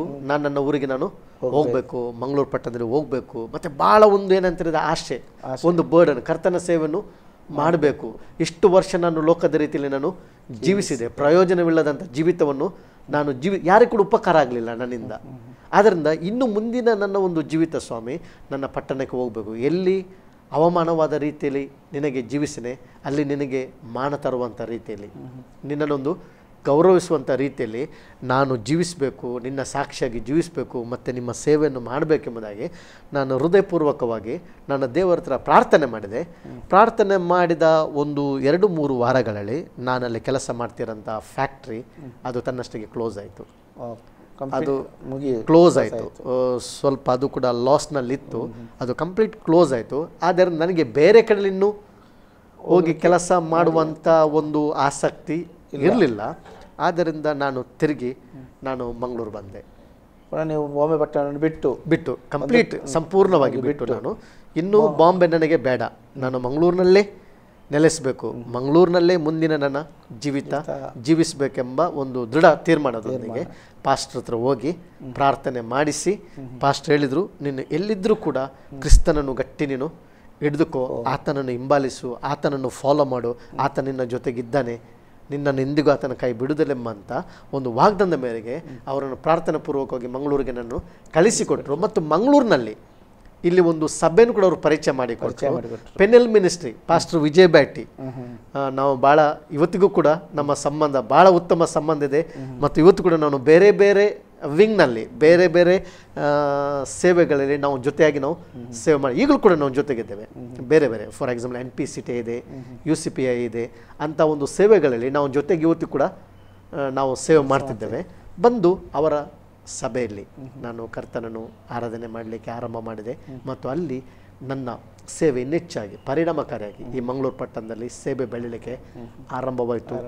ಅನೇಕ ಕಡೆಗಳಲ್ಲಿ ನನಗೆ ಡೋರ್ಸ್ ದೇವರು ಓಪನ್ ಮಾಡಿದ, ಸಾಕ್ಷಿಯ ಮೂಲಕ, ದೇವರ ವಾಕ್ಯವನ್ನು ಪ್ರಸಂಗಿಸುವ ಮೂಲಕ ಬೇರೆ ಬೇರೆ ಕಡೆಗಳಲ್ಲಿ ಕರ್ನಾಟಕದ ಆಲ್ಮೋಸ್ಟ್ ಎಲ್ಲ ಪ್ರಾಂತ್ಯಗಳಲ್ಲಿ ಹೋಗಿ ಕರ್ತನ ಸೇವೆಯನ್ನು ಮಾಡಲಿಕ್ಕೆ ದೇವರು ಸಹಾಯ. ಫಸ್ಟ್ ನೀವು ಮುಂಬೈ ಪಟ್ಟಣದಿಂದ ಮಂಗಳೂರು ಪಟ್ಟಣಕ್ಕೆ ಬಂದಾಗ ಅಲ್ಲಿಂದ ಪಾಸ್ಟ್ ನಿಮಗೆ ಒಂದು ಸೇವಕರನ್ನು ಸಭೆಯನ್ನು ಪರಿಚಯ ಮಾಡಿಕೊಟ್ರು. ಅಲ್ಲಿ ಇದ್ದುಕೊಂಡು ನೀವು ಸೇವೆಯನ್ನು ಎಲ್ಲ ಸುವಾರ್ತೆಯನ್ನು ಮಾಡ್ತಾಯಿದ್ರಿ. ಆದರೆ ನೀವು ಎಂಥ ಕೆಲಸ ಮಾಡ್ತಿದ್ರಿ ಮಂಗಳೂರಿಗೆ ಬಂದು? ಈಗ ತಂದೆ ತಾಯಿಗೆ ಪ್ರಾಯದವರಾಗಿದ್ದಾರೆ, ಇನ್ನು ಒಂದು ಅಕ್ಕನಿ ಮದುವೆ, ಇನ್ನೊಂದು ಅಕ್ಕನಿ ಕೂಡ ಮದುವೆ ಆಗಿತ್ತು ಆ ಸಮಯದಲ್ಲಿ? ಹೌದು, 2 ಅಕ್ಕನವರಿಗೆ ಮದುವೆ ಆಗಿದೆ. ತಂಗಿದ್ದಾರೆ. ಮತ್ತೆ ತಂದೆ ತಾಯಿಗೆ ಪ್ರಾಯ ಆಗಿದೆ. ಈಗ ಒಂದು ಕಡೆ ಮನೆಯವರು ನೋಡಬೇಕು, ದೇವರ ವಾಕ್ಯ ಎಲ್ಲ ಗೊತ್ತಿದೆ, ಯಾಕಂದರೆ ತಂದೆ ತಾಯಿಯನ್ನು ಗೌರವಿಸಬೇಕು, ಹೌದು, ಅವರನ್ನು ಆಧಾರ ಮಾಡಬೇಕು, ಎಲ್ಲ ವಿಷಯ ನಿಮಗೆ ಈಗ ಅರಿವು ಆಗಿದೆ. ತಪ್ಪಿನಿಂದ ನೀವು ಎಲ್ಲ ತಪ್ಪುಗಳ ಅರಿವು ಆಗಿ ದೇವರ ಕಡೆಗೆ ತಿರುಗಿಕೊಂಡು ಒಂದು ಹೊಸ ಮನುಷ್ಯನಾಗಿ ನೂತನ ಸೃಷ್ಟಿ ನೀವು ನಿಮ್ಮ ಪಟ್ಟಣಕ್ಕೆ ಈ ಪಟ್ಟಣದಲ್ಲಿ ನಾನು ಸಾಕ್ಷಿಯಾಗಿ, ಮೊದಲು ಕತ್ತಲೆ ಆಗಿದ್ದೆ, ಈಗ ನೀವು ಬೆಳಕಾಗಿದ್ದೀರಿ. ಅನೇಕರಿಗೆ ನಾನು ಬೆಳಕು ಕೊಡಬೇಕು, ಅನೇಕರಿಗೆ, ಮೊದಲು ಎಲ್ಲರಿಗೂ ಒಂದು ಬೇಡವಾದ ವ್ಯಕ್ತಿ, ಈಗ ಎಲ್ಲರಿಗೂ ನಾನು ಆಶೀರ್ವಾದವಾಗಬೇಕು. ಯಾಕಂದರೆ ಮೊದಲೇ ನೀವು ಹೇಳಿದಿರಿ, ನಾನು ಇಂಗ್ಲೆಂಡ್ ಲೆಟರ್ ತೆಗೆದುಕೊಂಡು ಎಲ್ಲರಲ್ಲಿ ನಾನು ಕ್ಷಮೆಯನ್ನು ಕೇಳಿದ್ದೇನೆ. ಪುನಃ ನೀವು ಮಂಗಳೂರಿಗೆ ಬಂದು ಕೆಲಸ ಏನಾದರೂ ಮಾಡಲಿಕ್ಕೆ ಪ್ರಾರಂಭ ಮಾಡಿದ್ದೀರಾ? ಹೌದು, 95ಅಲ್ಲಿ ನನ್ನ ತಂದೆ ಅವರು ತೀರಿ ಹೋದರು. 95ನಲ್ಲಿ ಆ ಒಂದು ದುಃಖದ ಒಂದು ಭಾಳ ಒಂದು ಪರಿಸ್ಥಿತಿ. ತಾಯಿದ್ದಾರೆ, ತಂಗಿದೆ, ತಂಗಿಗೊಂದು ಮದುವೆ ಕೂಡ ಪ್ರಾಯ. ಆ ಸಮಯದಲ್ಲಿ ನಾನು ಫೆಲೋಶಿಪ್ಗೆ ಹೋಗ್ತಿದ್ದೆ, ಕರ್ತನ ಸೇವೆ ಕೂಡ ಮಾಡ್ತಿದ್ದೆ. ನಂತರ ಒಂದು ಆಲೋಚನೆ ಬಂತು, ನಾನು ನನ್ನ ಮಿಸ್ಸಸ್ ನಮ್ಮ ಮನೆಯಲ್ಲಿ ನಾವು ಹೀಗೇ ಒಂದು ಕ್ಯಾಂಟೀನ್ ಥರ ನಾವು ಆರಂಭ ಮಾಡುವ ಎಂಬುದಾಗಿ ಆಲೋಚನೆ ಮಾಡಿದೆವು. ಮಂಗಳೂರು ಬಂದ ಮೇಲೆ ನಿಮಗೆ ಮದುವೆ ಕೂಡ ಆಯಿತು. ಮದುವೆ ಆದ ನಂತರ ಏನು ಮಾಡಿದೆವು ಅಂದರೆ, ಅದಕ್ಕಿಂತ ಮುಂಚೆ ನಾನು ಮಾಡಿದ್ದೇನೆ. ಅದ ನಂತರ ಮದುವೆ ಆದ ನಂತರ ನಾವು ಏನು ಮಾಡಿದ್ದೇವೆ ಅಂತ ಹೇಳಿದ್ರೆ ಒಂದು ಸ್ವಂತ ಕ್ಯಾಂಟೀನ್, ಹೌದು, ಒಂದು ಆರಂಭ ಮಾಡುವ ಅಂತೇಳಿ ಆಲೋಚನೆ ಮಾಡಿದ್ವಿ. ಸ್ವಂತ ಕ್ಯಾಂಟೀನ್ ಯಾವ ರೀತಿಯಲ್ಲಿ ಅಂತ ಹೇಳಿದ್ರೆ, ಮಂಗಳೂರಿನಲ್ಲಿ ಎಲ್ಲೆಲ್ಲ ಕನ್ಸ್ಟ್ರಕ್ಷನ್ ಆಗ್ತದೆ, ಬಿಲ್ಡಿಂಗ್ಸ್ ಎಲ್ಲ ಫ್ಲ್ಯಾಟ್ ಇಲ್ಲಿದೆ, ಅಲ್ಲಿ ಮನೆಯಲ್ಲಿ ನನ್ನ ಮಿಸ್ಸಸ್ ಫುಲ್ ಬೇಕಾದ ತಿಂಡಿ ತಿನಿಸುಗಳನ್ನು ಮಾಡ್ತಿದ್ದು, ನಾವು ಹೋಗಿ ವೆಹಿಕಲ್ನಲ್ಲಿ ಕೊಂಡೋಗಿ ಆ ಒಂದು 10:30 ಗಂಟೆಗೆ ಟೈಮ್ಗೆ ಈ ಒಂದು ಟೀಯನ್ನು ಕೊಡುವಂಥದ್ದು, ತಿಂಡಿಗಳನ್ನು ಕೊಡುವಂಥದ್ದು ನಾವು ಆರಂಭ ಮಾಡಿದೆವು. ಆ ರೀತಿಯಲ್ಲಿ ಆರಂಭ ಮಾಡಿದ ನಂತರ ಇದು ಬೆಳೆದು ಇನ್ಕಮ್ ಕೂಡ ಬಂತು. ಇದರಲ್ಲಿ ಅಂದರೆ ಬೆಳಗ್ಗೆ ಮಧ್ಯಾಹ್ನದವರೆಗೆ ಮಾತ್ರ ಒಂದು ಕೆಲಸ, ಅದ ನಂತರ ಫ್ರೀಡಮ್ ಇತ್ತು ನಮಗೆ, ಅವಕಾಶ ಇತ್ತು ಹೋಗಲಿಕ್ಕೆ, ಪ್ರಾರ್ಥನಾ ಕೂಟಗಳಿಗೆ ಹೋಗಲಿಕ್ಕೆ, ಸೇವೆ ಮಾಡಲಿಕ್ಕೆ, ಎಲ್ಲಿಯಾದರೂ ಹೋಗಿ ಮನೆಗಳನ್ನು ವಿಸಿಟ್ ಮಾಡಲಿಕ್ಕೆ, ಸಂಧಿಸಲಿಕ್ಕೆ ಕೂಡ ಭಾಳ ಅವಕಾಶ ಇತ್ತು. ತದನಂತರ ನಾನು ಸ್ವಲ್ಪ ಸಮಯದಲ್ಲೇ ನನಗೆ ಒಂದು ಆಲೋಚನೆ ಬಂತು, ಯಾಕೆ ಕ್ಯಾಟ್ರಿಂಗ್ ಸ್ಟಾರ್ಟ್ ಮಾಡಬಾರ್ದು ಎಂಬುದಾಗಿ. ಅದ ನಂತರ ಮನ್ನಾ ಕ್ಯಾಟ್ರಿಂಗ್ ಎಂಬುದಾಗಿ ನಾನು ಸ್ಟಾರ್ಟ್ ಮಾಡಿದೆ. ಮನ್ನಾ ಕ್ಯಾಟ್ರಿಂಗ್ ದೇವರು ಅತ್ಯುತ್ತಮವಾಗಿ ಬ್ಲೆಸ್ ಮಾಡಿದ, ಅದನ್ನು ಸ್ಥಾಪಿಸಿದ, ಎಸ್ಟಾಬ್ಲಿಷ್ ಮಾಡಿದ, ಉನ್ನತಕ್ಕೆ ಬಂದೆ ನಾನು. ಎಲ್ಲ ಕಡೆಯಲ್ಲಿ ಮಂಗಳೂರಲ್ಲಿ ವಿಶ್ವಾಸಿಗಳ ಯಾವುದಾದ್ರೂ ಪ್ರಾರ್ಥನಾ ಕೂಟ ಆಗಲಿ, ಮದುವೆಗಳಾಗಲಿ, ಯಾವುದೇ ಕಾರ್ಯಕ್ರಮ ಇದ್ದರೂ ಕೂಡ ನನಗೆ ಹೆಚ್ಚಿನ ಇದರಲ್ಲಿ ಆರ್ಡರ್ ನನಗೆ ಬರ್ತಿತ್ತು. ಆದ್ದರಿಂದ ಸುಲಭವಾಗಿ ನಮ್ಮ ಮನೆ ಕುಟುಂಬ ಸಂಸಾರ ಮಾಡಲಿಕ್ಕೆ ನಮಗೆ ಯಾವ ರೀತಿ ಅಂಥ ಕಷ್ಟಗಳು ಪರಿಸ್ಥಿತಿಗಳು ನಂತರ ಎದುರು ಆಗಲಿಲ್ಲ. ಅದೇ ರೀತಿ ಈ ಒಂದು ಕ್ಯಾಟ್ರಿಂಗನ್ನು ಬೆಳೆಸ್ತಾ ಬಂತೆ. ಜೊತೆಗೆ ಸೇವೆ ಕೂಡ ಮಾಡ್ತಿದ್ದೆ. ಪ್ರೀಚಿಂಗ್ ಎಲ್ಲಾದರೂ ಇನ್ವೈಟ್ ಮಾಡಿದರೆ ನಾನು ಪ್ರೀಚ್ ಮಾಡಲಿಕ್ಕೆ ಹೋಗ್ತಿದ್ದೆ. ಈವನ್ ಮೇನ್ ಲೈನ್ ಚರ್ಚಸ್ಗಳಲ್ಲಿ ಕೂಡ ನಾನು ಹೋಗಿಕೊಂಡು ದೇವರ ಸೇವೆಯನ್ನು ಮಾಡಿ ಸುವಾರ್ತೆಯನ್ನು ಸಾರಿದೆ. ಈ ರೀತಿಯಲ್ಲಿ ಪಾಸ್ಟ್ರೆ ನೀವು ಒಂದು ಕ್ಯಾಟ್ರಿಂಗ್, ಮನ್ನಾ ಕ್ಯಾಟ್ರಿಂಗ್ ಅದನ್ನು ಮಾಡ್ತಿರುವ ಸಮಯದಲ್ಲೂ ಕೂಡ ನೀವು ಹೇಳ್ತಾ ಇದ್ದೀರಿ, ನಾನು ಸೇವಕರೊಂದಿಗೆ ಸೇರಿ ಅಥವಾ ಈ ರೀತಿಯಾಗಿ ನಾನು ದೇವರ ವಾಕ್ಯವನ್ನು ಹಂಚ್ತಿದ್ದೆ, ಸುವಾರ್ತಿದೆ. ನಿಮಗೆ ಈ ಒಂದು ಫುಲ್ ಟೈಮ್ ಸುವಾರ್ತಿಕ ಈ ಒಂದು ಸೇವೆಯನ್ನು ಮಾಡಬೇಕು ಪ್ರೇರಣೆ ಯಾವಾಗ ಬಂತು, ಏಕೆ ಬಂತು? ನಾನು ನನ್ನ ಬಿಸ್ನೆಸ್ ಜೊತೆಗೆ ನಾನು ಸೇವೆ ಮಾಡ್ತಿರುವಾಗ ನನಗೆ ಭಾಳಷ್ಟು ಅವಕಾಶಗಳು ಸಿಗ್ತಿತ್ತು, ಇನ್ವಿಟೇಷನ್ ಸಿಗ್ತಿತ್ತು.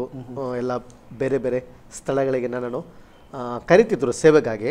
ಅಂಥ ಸಮಯದಲ್ಲಿ ಸೇವೆಯ ಭಾರ ಕೂಡ ಜಾಸ್ತಿ ಆಯಿತು, ಸೇವೆಯ ಬೆಳವಣಿಗೆ ಕೂಡ ಆಯಿತು. ಅನೇಕ ಕಡೆಗಳಲ್ಲಿ ಸೇವೆ ಮಾಡುವಂಥದ್ದು. ಮತ್ತು ಒಂದು ಸಂಗತಿ ನಾನು ಹೇಳಬೇಕಾದ್ರೆ, ನಾನು ಕ್ಯಾಟ್ರಿಂಗ್ ಮಾಡ್ತಿದ್ದೆ.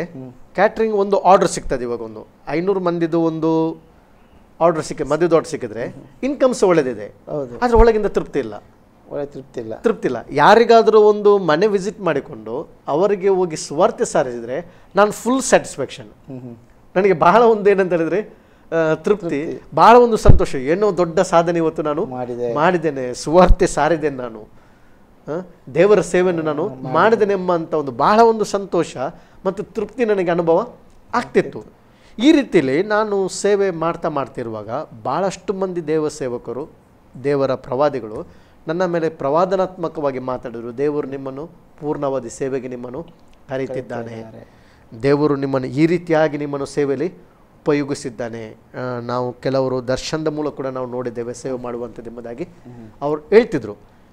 ಇದನ್ನು ನಾನು ಕೂಡ ಪ್ರಾರ್ಥನೆ ಮಾಡ್ತಿದ್ದೆ, ಸ್ವಾಮಿ ನಾನು ಸೇವೆ ಮಾಡಬೇಕಾದ್ರೆ ನನ್ನೊಟ್ಟಿಗೆ ನೀನು ವೈಯಕ್ತಿಕವಾಗಿ ಮಾತಾಡಬೇಕು, ನನಗೆ ಸಂಪೂರ್ಣವಾದ ಒಂದು ಧೈರ್ಯ, ಒಂದು ಸಮಾಧಾನ, ಸ್ಟೆಪ್ ತಗೊಳ್ಳಿಕ್ಕೆ. ನಾನು ನನ್ನ ಮಿಸ್ಸಸ್ ಒಟ್ಟಿಗೆ ಚರ್ಚೆ ಕೂಡ ಮಾಡ್ತಿದ್ದೆವು.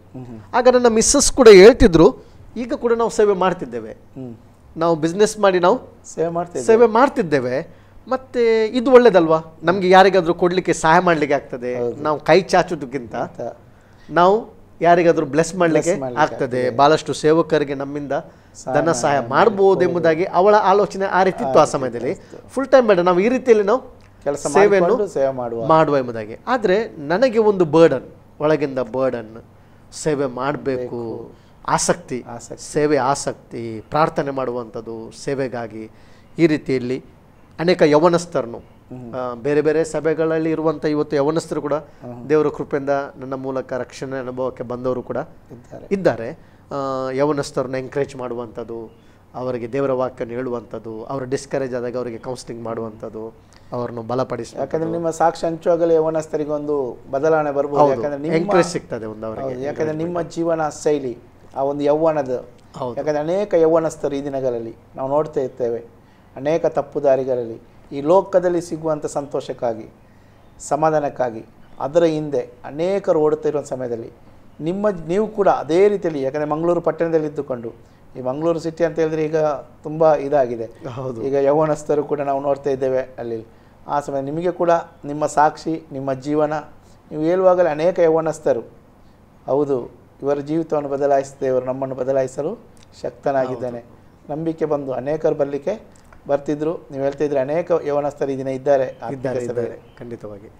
ಮುಂದೇನಾಯ್ತು ಅಷ್ಟೇ ಆ ರೀತಿಯಲ್ಲಿ ಸೇವೆಯನ್ನು ನಾನು ಮಾಡ್ತಾ ಇರುವಾಗ ಒಳಗಿನ ಒಂದು ಬರ್ಡನ್, ಕರ್ತನ ಸೇವೆಯನ್ನು ಮಾಡಬೇಕು, ಇದಕ್ಕಿಂತ ದೊಡ್ಡ ಸೌಭಾಗ್ಯ ಯಾವುದು ಕೂಡ ಇಲ್ಲ ಎಂಬುದಾಗಿ ಆ ರೀತಿಯಲ್ಲಿ ನಾನು ತಿಳ್ಕೊಂಡೆ. ನಾನು ಪದೇ ಪದೇ ಅನೇಕ ಕನಸುಗಳ ಮೂಲಕ ಕರ್ತನು ನನ್ನನ್ನು ಸೇವೆಯ ಬಗ್ಗೆ ತೋರಿಸ್ತಿದ್ದ. ನಾನು ಬೇರೆ ಕಡೆಯಲ್ಲಿ ಸೇವೆಗೆ ಹೋಗುವಂಥದ್ದು, ಪ್ರೀಚ್ ಮಾಡುವಂಥದ್ದು, ದೀಕ್ಷಾ ಸ್ನಾನ ಕೊಡುವಂಥದ್ದು ಕನಸಿನ ಮೂಲಕ, ಇಂಥ ಒಂದು ಕನಸಿನ ಮೂಲಕ ಪದೇ ಪದೇ ದೇವರು ಅದನ್ನು ಕನಸಿನ ಮೂಲಕ ತೋರಿಸ್ತಿದ್ದ. ನಾನು ಈ ಒಂದು ಕನಸುಗಳನ್ನು ನನ್ನ ಹೆಂಡತಿಯೊಟ್ಟಿಗೆ ಶೇರ್ ಮಾಡ್ತಿದ್ದೆ, ನನ್ನ ಬರ್ಡನನ್ನು ಶೇರ್ ಮಾಡ್ತಿದ್ದೆ. 2007 ಇಸ್ವಿಯಲ್ಲಿ ನನ್ನ ತಂಗಿದು ಮದುವೆ ಆದ ನಂತರ ತರುವಾಯ ಒಂದು ಕಡೆಯಿಂದ ಫುಲ್ ಟೈಮ್ ಮಿನಿಸ್ಟ್ರಿಗೆ ಬರಲಿಕ್ಕೆ ಒಂದು ರೀತಿಯಲ್ಲಿ ಆಲೋಚನೆ ಮಾಡ್ತಿದ್ದೆ, ಒಂದು ತಂಗಿದೊಂದು ಮದುವೆ ಆಗಲಿ ಎಂಬುದಾಗಿ. ತಂಗಿದ್ದು ಮದುವೆ ಆದ ನಂತರ ಫುಲ್ ಟೈಮ್ ಮಿನಿಸ್ಟ್ರಿ ಮಾಡುವ ಎಂಬುದಾಗಿ ಆಲೋಚನೆ ಮಾಡ್ತಿದ್ದೆ.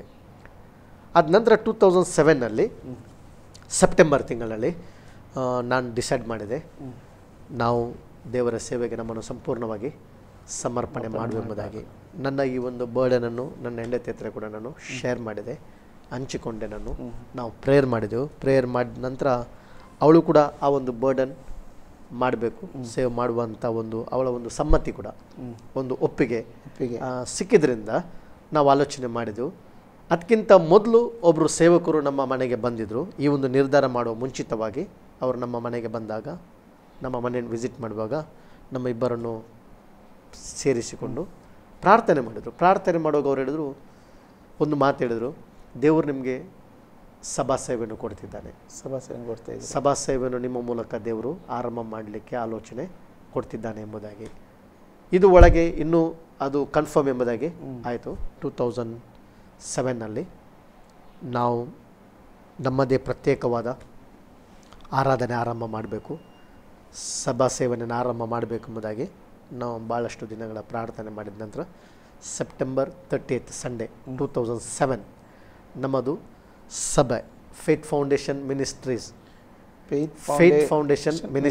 ಫೇತ್ ಫೌಂಡೇಶನ್ ಚರ್ಚ್, ಇದು ಒಂದು ನಮ್ಮ ಸೇವೆ ಒಂದು ಆರಂಭವಾಯಿತು. ಸಭಾ ಸೇವೆ ಆರಂಭವಾಯಿತು. ಸಭಾ ಸೇವೆ ಆರಂಭವಾದ ನಂತರ ಪೂರ್ಣವಾದಿ ಸೇವೆಗೆ ನಮ್ಮನ್ನು ಒಪ್ಪಿಸಿಕೊಟ್ಟೆವು.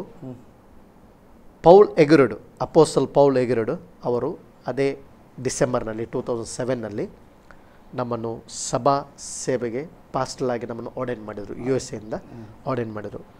ಆರ್ಡೈನ್ ಆದ ನಂತರ ಅನೇಕ ಹಿರಿಯ ಕೆಲವು ಸೇವಕರು ಕೂಡ ಹೇಳಿದರು, ಆರ್ಡೈನ್ ಆದ ನಂತರ ನೀವು ಇನ್ನೂ ಎರಡು ಕೆಲಸ ಮಾಡಲಿಕ್ಕೆ ಆಗೋದಿಲ್ಲ, ಕೆಲಸ ಕೂಡ ಸೇವೆಯನ್ನು ಕೂಡ ಮಾಡಲಿಕ್ಕೆ ಆಗೋದಿಲ್ಲ. ಯಾಕೆಂದರೆ ಈಗ ಚರ್ಚ್ ಮಿನಿಸ್ಟ್ರಿ, ಸಭಾ ಸೇವೆ ಇದೆ, ಜವಾಬ್ದಾರಿ ಇದೆ, ಅದರಿಂದ ಇದಕ್ಕೆ ನಿಮ್ಮನ್ನು ನೀವು ಸಂಪೂರ್ಣವಾಗಿ ಒಪ್ಪಿಸಿ ಕೊಡಬೇಕೆಂಬುದಾಗಿ ಹೇಳಿದರು.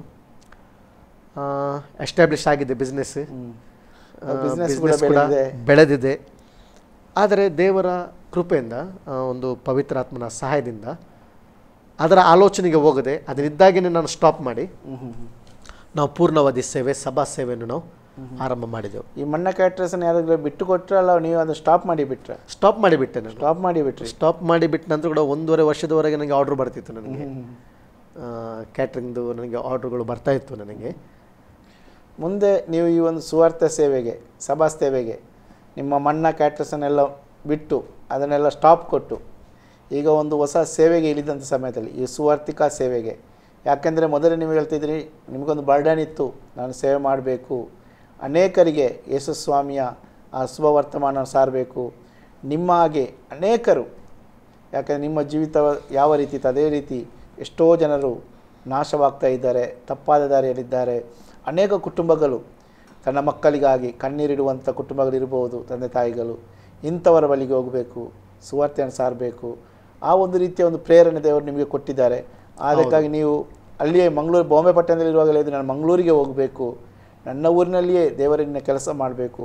ಆದರೂ ಕೆಲಸ ಮಾಡಿಕೊಂಡು ನೀವು ಸುವಾರ್ತೆಗೆ ಸ್ವಾರ್ಥ ಸೇವೆಯನ್ನು ಮಾಡ್ತಾ ಇದ್ದೀರೋ, ಪುನಃ ದೇವರು ಅನೇಕ ಪ್ರವಾದಿಗಳ ಮೂಲಕ, ಸೇವಕರುಗಳ ಮೂಲಕ, ದರ್ಶನಗಳ ಮೂಲಕ, ಕನಸುಗಳ ಮೂಲಕ ದೇವರು ನಿಮ್ಮಲ್ಲಿ ಮಾತಾಡಿ ನಿಮ್ಮನ್ನು ಇನ್ನೆಚ್ಚಾಗಿ ಬಲಪಡಿಸಿ ಪ್ರೇರಣೆ ಕೊಟ್ಟು ಅದೊಂದು ನಿಮಗೆ ಒಂದು ಹೌದು ನನ್ನನ್ನು ದೇವರು ಕರೆತಿದ್ದರೆಂಬ ಪ್ರೇರಣೆ ಅದು ಪಕ್ಕ ನಿಮಗೆ ಆದ ಮೇಲೆ ನೀವು ಎಲ್ಲವನ್ನು ಸ್ಟಾಪ್ ಮಾಡಿ ಈ ಒಂದು ಸುವಾರ್ತಿಕ ಸೇವೆಗೆ ಇಳಿದ ಮೇಲೆ, ಈ ಸುವಾರ್ತಿಕ ಸೇವೆ ಮಾಡುವಂಥ ಸಮಯದಲ್ಲಿ ನಿಮ್ಮ ಕುಟುಂಬದಲ್ಲಿ, ಯಾಕೆಂದರೆ ನೀವೆಲ್ಲವ ಈಗ ಸ್ಟಾಪ್ ಮಾಡಿದ್ದೀರಿ ಮತ್ತು ನೀವು ಸಭಾ ಸೇವೆಗೆ ಇಳಿದಿದ್ದೀರಿ, ಈ ಎಲ್ಲ ಇಳುವಂಥ ಸಮಯದಲ್ಲಿ ನಿಮ್ಮ ಸುವಾರ್ತಿಕ ಸೇವೆಯಾದ ಅನುಭವಗಳು ಏನಿದೆ ಫಸ್ಟ್? ನಾವು 2007 ಸೆಪ್ಟೆಂಬರ್ನಲ್ಲಿ ಪೂರ್ಣಾವಧಿ ಸಭಾ ಸೇವೆ ಆರಂಭ ಮಾಡಿದ ನಂತರ ಪ್ರಪ್ರಥಮವಾಗಿ ಭಾಳ ಒಂದು 12-13 ಜನರಿಂದ ಒಂದು ಸೇವೆ ಆರಂಭವಾಯಿತು. ಆ ಸಮಯದಲ್ಲಿ ಸಾಧಾರಣ ಒಂದು ವರ್ಷವರೆಗೆ ಸ್ಟ್ರಗಲ್ ಆದೆವು. ನಾವು ತುಂಬ ಸ್ಟ್ರಗಲ್ ಆದೆವು. ಯಾಕಂದರೆ ಫಿನಾನ್ಷಿಯಲಿ ಹಣ ಸಹ ಇಲ್ಲದೆ ನಾವು ತುಂಬ ಸ್ಟ್ರಗಲ್ ಆದೆವು. ಸ್ಟ್ರಗಲ್ ಅಂತ ಹೇಳಿದ್ರೆ ಸ್ವಲ್ಪ ಇಕ್ಕಟ್ಟು ನಮಗೆ ಬಂತು. ಹೇಗೆಂತ ಹೇಳಿದ್ರೆ ಬರುವಂಥ ಕಾಣಿಕೆ, ನನ್ನೊಟ್ಟಿಗೆ ಕೂಡ ನನ್ನೊಬ್ಬರು ಸಹಾಯಕರಾಗಿ, ಅಸಿಸ್ಟೆಂಟಾಗಿ ಕೂಡ, ಪಾಸ್ಟ್ರಾಗಿ ಕೂಡ ಜಾರೇಜ್ ಪಳಣ್ಣವರು ಸೇವೆ ಮಾಡ್ತಾರೆ. ಇವರೆಲ್ಲ ಪ್ರಪ್ರಥಮದಲ್ಲಿ ನಮ್ಮ ಜೊತೆಗೆ ಇನ್ನೊಂದು ಸಂದೀಪ್ ಅವರ ಫ್ಯಾಮಿಲಿ ವರ್ಷಿಪ್ ಲೀಡರ್, ಒಳ್ಳೆ ಎಕ್ಸಲೆಂಟ್ ವರ್ಷಿಪ್ ಲೀಡರ್ ಸಂದೀಪ್ ಅಂತೇಳಿ, ಅವರು ಕೂಡ ನಮ್ಮ ಜೊತೆಗೆ ಇದ್ದುಕೊಂಡು ನಾವು ಈ ಒಂದು ಸಭಾ ಸೇವೆನ ಆರಂಭ ಮಾಡಿದ ನಂತರ, ನಿಮಗೆ ಗೊತ್ತಿರ್ಬೋದು, ಒಂದು ಮಂಗಳೂರು ಪಟ್ಟಣದಲ್ಲಿ ಒಂದು ಕುಟುಂಬ ನಡೆಸಬೇಕಾದ್ರೆ ಭಾಳಷ್ಟು ಹಣದ ಅವಶ್ಯಕತೆ ಇದೆ. ಇದೇ ರೀತಿ ಸಾಧಾರಣ 6 ತಿಂಗಳವರೆಗೆ ನಾವು ಸ್ವಲ್ಪ ರೆಂಟ್ ಕೊಡಬೇಕು. ನಾವು ರೆಂಟೆಡ್ ಬಿಲ್ಡಿಂಗ್ನಲ್ಲಿ ಆರಾಧನೆ ಮಾಡ್ತಿದ್ದೆವು. ಅದರ ರೆಂಟ್ ಸಹ ಪೇ ಮಾಡಲಿಕ್ಕಿದೆ, ಹಾಲಿದು ರೆಂಟ್. ಈ ರೀತಿ ಸ್ವಲ್ಪ ನಮಗೆ ಸ್ಟ್ರಗಲ್ ಬಂತು. ಸ್ಟ್ರಗಲ್ ಬರುವಾಗ ನನ್ನ ಮನಸ್ಸಿನಲ್ಲಿ ಒಂದು ಆಲೋಚನೆ ಸಹ ಬಂತು, ದೇವರು ಸೇವೆಗೆ ಕರೆದಿದ್ದಾನಾ ಇಲ್ವಾ ಎಂಬಂಥ ಪ್ರಶ್ನೆ ಮನಸ್ಸಿನಲ್ಲಿ ಬರಲಿಕ್ಕೆ ಆರಂಭವಾಯಿತು. ಡಿಸ್ಕರೇಜ್ಮೆಂಟ್ ಆಯಿತು. ಯಾವ ರೀತಿಯಲ್ಲಿ ಸೇವೆ ಮುಂದುವರೆಸುವುದೆಂಬುದಾಗಿ ಆ ರೀತಿ ಇಂಥ ಒಂದು ಸ್ಟ್ರಗಲ್ ಸಮಯದಲ್ಲಿ ನಾನು ಉಪವಾಸ ಪ್ರಾರ್ಥನೆಯಲ್ಲಿ ಕೂತ್ಕೊಂಡೆ. ದೇವರ ಸನ್ನಿಧಿಯಲ್ಲಿ ಉಪವಾಸ ಪ್ರಾರ್ಥನೆ ಮಾಡುವಾಗ ನನಗೆ ದೇವರ ಆತ್ಮನು ಸಭೆಗೆ ದಶಮ ಭಾಗ ಮತ್ತು ಕಾಣಿಕೆಯ ಪ್ರಾಮುಖ್ಯತೆ, ಅದರಲ್ಲಿ ಅಡಕವಾಗಿರುವಂಥ ಆಶೀರ್ವಾದದ ಬಗ್ಗೆ ಮಾತಾಡೋಕ್ಕೆ ಪ್ರೇರೇಪಣೆ ಕೊಟ್ಟದ್ರಿಂದ ನಾನು ನನ್ನ ಸಭೆಗೆ ಸತತವಾಗಿ 7 ವಾರ ನಾನು ಆ ಒಂದು ಫೈನಾನ್ಸ್ ವಿಷಯದಲ್ಲಿ ಮಾತಾಡಲಿಕ್ಕೆ ನಾನು ಬೋಧಿಸಲಿಕ್ಕೆ ಆರಂಭ ಮಾಡಿದೆ. ಆ ದೇವರ ಕೃಪೆಯಿಂದ, ಪವಿತ್ರಾತ್ಮನ ಒಂದು ಸಹಾಯದಿಂದ ದೇವರು ಸಭೆಗೆ ಬ್ರೇಕ್ ಥ್ರೂ ಕೊಟ್ಟ. ಫಿನಾನ್ಷಿಯಲಿ ದೇವರು ಸಭೆಗೇನು ಕೊಟ್ಟ ಅಂತ ಹೇಳಿದರೆ ಬ್ರೇಕ್ ಥ್ರೂ ಕೊಟ್ಟ. ಸಭೆಯ ಆರ್ಥಿಕ ಸಹಾಯ ಏನಾಯ್ತಂದರೆ ಬೆಳೆಯಿತು. ಹಣಕಾಸಿನ ವಿಷಯದಲ್ಲಿ ಕೂಡ ಪ್ರತಿಯೊಬ್ಬರು ತನ್ನ ಹೃದಯದಿಂದ ತಮ್ಮ ಕಾಣಿಕೆಯನ್ನು ಮತ್ತು ದಶಮ ಭಾಗವನ್ನು ಕೊಡಲಿಕ್ಕೆ ಆರಂಭ ಮಾಡಿದರು. ಈ ರೀತಿ ನಮ್ಮ ಸಭೆ ಕೂಡ ಬೆಳೆಯಿತು.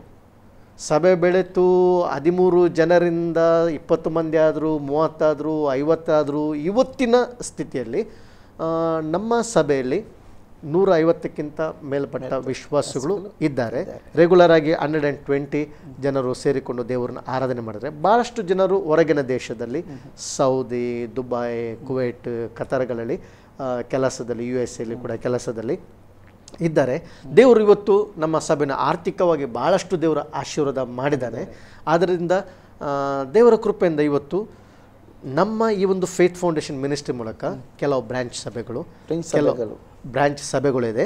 ಅದಕ್ಕೆ ನಾವು ಧನ ಸಹಾಯ ಮಾಡ್ತಿದ್ದೇವೆ.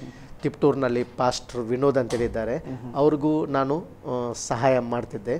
ಮತ್ತು ಸಾವದತ್ತಿಯಲ್ಲಿ ಪಾಸ್ಟರ್ ಆನಂದ್ ಬೇಟಿಗರಿದ್ದಾರೆ, ಅವರು ಕೂಡ ನಮ್ಮ ಸಭೆ ಮೂಲಕ ನಾವು ಆರ್ಥಿಕ ಸಹಾಯವನ್ನು ಸೇವೆಗಾಗಿ ನಾವು ಕೊಡ್ತಿದ್ದೇವೆ. ನೆಲಮಂಗಲದಲ್ಲಿ ಪಾಸ್ಟರ್ ನಾಗರಾಜ್ ಇದ್ದಾರೆ, ಅವರು ಕೂಡ ಸ್ವಲ್ಪ ಚಿಕ್ಕ ಮಟ್ಟಿನ ಒಂದು ಧನ ಸಹಾಯ ಮಾಡ್ತಿದ್ದೇವೆ. ಮತ್ತು ನಂಜನಗೂಡು ಪ್ರಾಂತ್ಯದಲ್ಲಿ ಪಾಸ್ಟರ್ ಶಾಲುಮ್ ಎಂಬುದಾಗಿದ್ದಾರೆ. ಆದ್ದರಿಂದ ಕೆಲವು ದೇವ ಸೇವಕರಿಗೆ ಈ ಒಂದು ಸಭೆಯ ಮೂಲಕ ಸಹಾಯ ಮಾಡಲಿಕ್ಕೆ ದೇವರು ನಮಗೆ ಸಹಾಯ ಮಾಡಿದ್ದಾನೆ. ಅದಕ್ಕೆ ನಾನು ದೇವರಿಗೆ ಕೃತಜ್ಞತೆ ಸಲ್ಲಿಸ್ತೇನೆ. ಇದು ದೇವರಿಂದ ಕೊಡಲ್ಪಟ್ಟಂಥ ಸೇವೆ, ದೇವರಿಂದ ಆರಂಭವಾದಂಥ ಸೇವೆ, ದೇವರ ದರ್ಶನದ ಮೂಲಕ ಆರಂಭ ಆದಂಥ ಸೇವೆ. ಮತ್ತು ದೇವರು ಕರೆದಿದ್ದಾನೆ, ದೇವರು ನಂಬಿಗಸ್ತನಾಗಿದ್ದಾನೆ. ಆದ್ದರಿಂದ ನಾನು ಕೂಡ ವೀಕ್ಷಕರಿಗೆ ಕೂಡ ಹೇಳಲಿಕ್ಕೆ ಇಷ್ಟಪಡುವಂಥದ್ದು, ಈವನ್ ದೇವರ ಸೇವಕರಿಗೆ ಹೇಳುವಂಥ ಇಷ್ಟಪಡುವಂಥ ಸಂಗತಿ ಅಂದರೆ, ಮೊದಲಾಗಿ ಸೇವೆ ಹೇಳುವಾಗ ಸೇವೆಗೆ ದೇವರ ಕರೆಬೇಕು. 2 ಪೇತ್ರ 1:10 ವಚನ ಹೇಳ್ತದೆ, ದೇವರು ನಿಮ್ಮನ್ನು ಕರೆದದನ್ನು, ದೇವರು ನಿಮ್ಮನ್ನು ಆರಿಸಿಕೊಂಡದನ್ನು ದೃಢಪಡಿಸಿರಿ, ಆಗ ನೀವು ಎಂದಿಗೆ ಎಡವಿ ಬೀಳುವುದಿಲ್ಲ. ಸೇವೆ ಎನ್ನುವಂಥದ್ದು ದೇವರ ಕರೆ. ಕರೆ.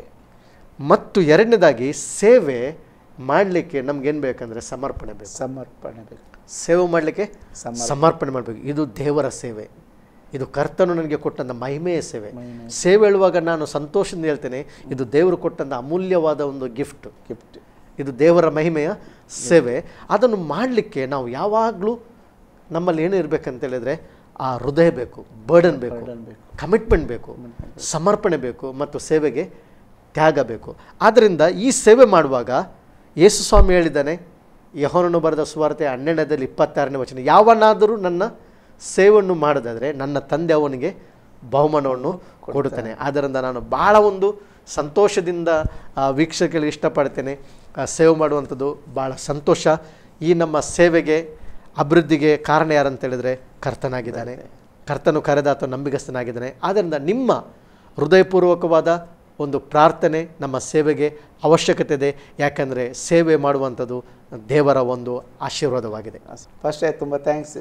ಮುಂದಿನ ಪಾಸ್ಟರ್, ನೀವೀಗ ಸೇವೆ ಮಾಡ್ತಾ ಇದ್ದೀರಿ ಅನೇಕ, ಯಾಕೆಂದರೆ ಸೇವೆಗೆ ಇಳಿದ ಮೇಲೆ ಕುಟುಂಬದಲ್ಲಿ ಅನೇಕ ಇಕ್ಕಟ್ಟುಗಳು ಬಂದರೂ ಕೂಡ ದೇವರು ಪ್ರೇರಣೆ ಕೊಟ್ಟು ಸಭೆಯನ್ನು ದೇವರು ಅಭಿವೃದ್ಧಿಪಡಿಸಿ ಈಗ ಅನೇಕ ಸೇವಕರುಗಳಿಗೆ, ಅನೇಕ ಬ್ರಿಂಗ್ ಸಭೆಗಳಿಗೆ ಸಹಾಯ ಮಾಡುವಂತೆ ಆರ್ಥಿಕವಾಗಿ, ಯಾಕಂದರೆ ಮೊದಲು ನಿಮಗೆ ಕ್ಯಾಟ್ರಿಂಗ್ ಮಾಡುವಾಗ ಅದನ್ನೆಲ್ಲವನ್ನು ಅದಕ್ಕೆ ಸ್ಟಾಪ್ ಕೊಟ್ಟು ಬಂದ ಮೇಲೆ ಫಸ್ಟಿಗೆ ಸ್ವಲ್ಪ ಆರ್ಥಿಕ ವಿಷಯದಲ್ಲಿ ಹೋರಾಟಗಳು ಬಂದರೂ ಕೂಡ, ಶೋಧನೆಗಳು ಬಂದರೂ ಕೂಡ ದೇವರು ಅದರಲ್ಲಿ ಜಯವನ್ನು ಕೊಟ್ಟು ಈ ದಿನ ಅನೇಕರಿಗೆ ಸಹಾಯ ಮಾಡುವಂತೆ ದೇವರು ನಿಮ್ಮನ್ನು ಆಶೀರ್ವದಿಸಿದ್ದಾರೆ, ಅಭಿವೃದ್ಧಿಪಡಿಸಿದ್ದಾರೆ, ಸಭೆಯನ್ನು ಕೂಡ ಬೆಳೆಸಿದ್ದಾರೆ, ದೇವಜನರನ್ನು ಕೂಡ ಕೊಟ್ಟಿದ್ದಾರೆ.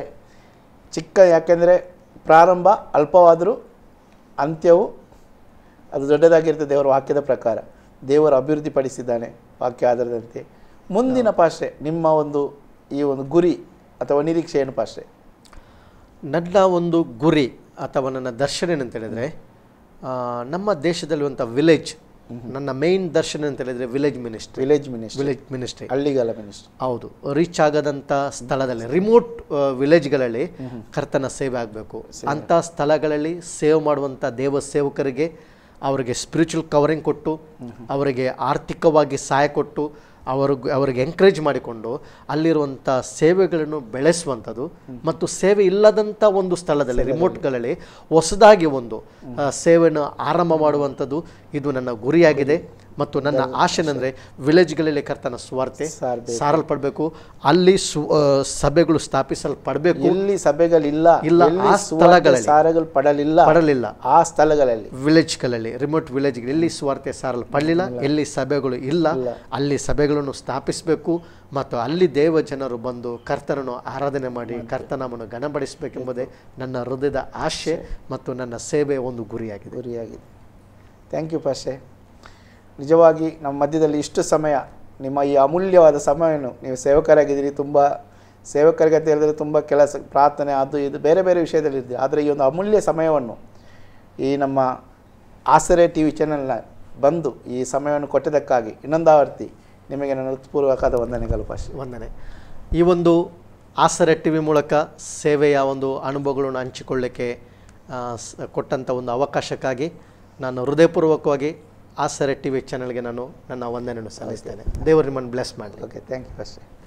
ಪ್ರಿಯ ವೀಕ್ಷಕರೇ, ಈವರೆಗೆ ಈ ಸುವಾರ್ತಿಕ ಕಾರ್ಯಕ್ರಮದಲ್ಲಿ ನೀವು ಸೇವಕರ ಸಾಕ್ಷಿಯನ್ನು, ಅವರ ಜೀವಿತದಲ್ಲಿ ದೇವರು ಮಾಡಿದ ಅದ್ಭುತವಾದ ಕಾರ್ಯಗಳನ್ನು, ಯಾವ ರೀತಿ ಯೇಸು ಸ್ವಾಮಿ ಅವರನ್ನು ಆರಿಸಿಕೊಂಡು ಪ್ರತ್ಯೇಕಿಸಿಕೊಂಡು ಸೇವೆಗಾಗಿ ಕರೆದು ಆ ಕರೆಯನ್ನು ಅವರು ದೃಢವಾಗಿ ನಂಬಿ ದೃಢಪಡಿಸಿ ಸೇವೆಗೆ ಇಳಿದು ಯಾವ ರೀತಿ ಅವರು ದೇವರ ಸೇವೆಯನ್ನು ಮಾಡ್ತಾ ಇದ್ದಾರೆ ಎಲ್ಲವನ್ನು ಅವರು ವಿವರಣೆಯಾಗಿ ನಿಮ್ಮ ಮುಂದೆ ಹೇಳಿದರೆ ಪ್ರಿಯರೇ. ಮುಂದಿನ ಈ ಸುವಾರ್ತಿಕ ಕಾರ್ಯಕ್ರಮದಲ್ಲಿ ಇನ್ನೊಂದು ಅತಿಥಿಯೊಂದಿಗೆ ಬರುವವರೆಗೆ ಈ ನಮ್ಮ ಆಸರೆ ಟಿ ವಿಯನ್ನು ವೀಕ್ಷಿಸ್ತಾ ಇರಿ. ಅಲ್ಲಿಯವರೆಗೆ ವಂದನೆಗಳು.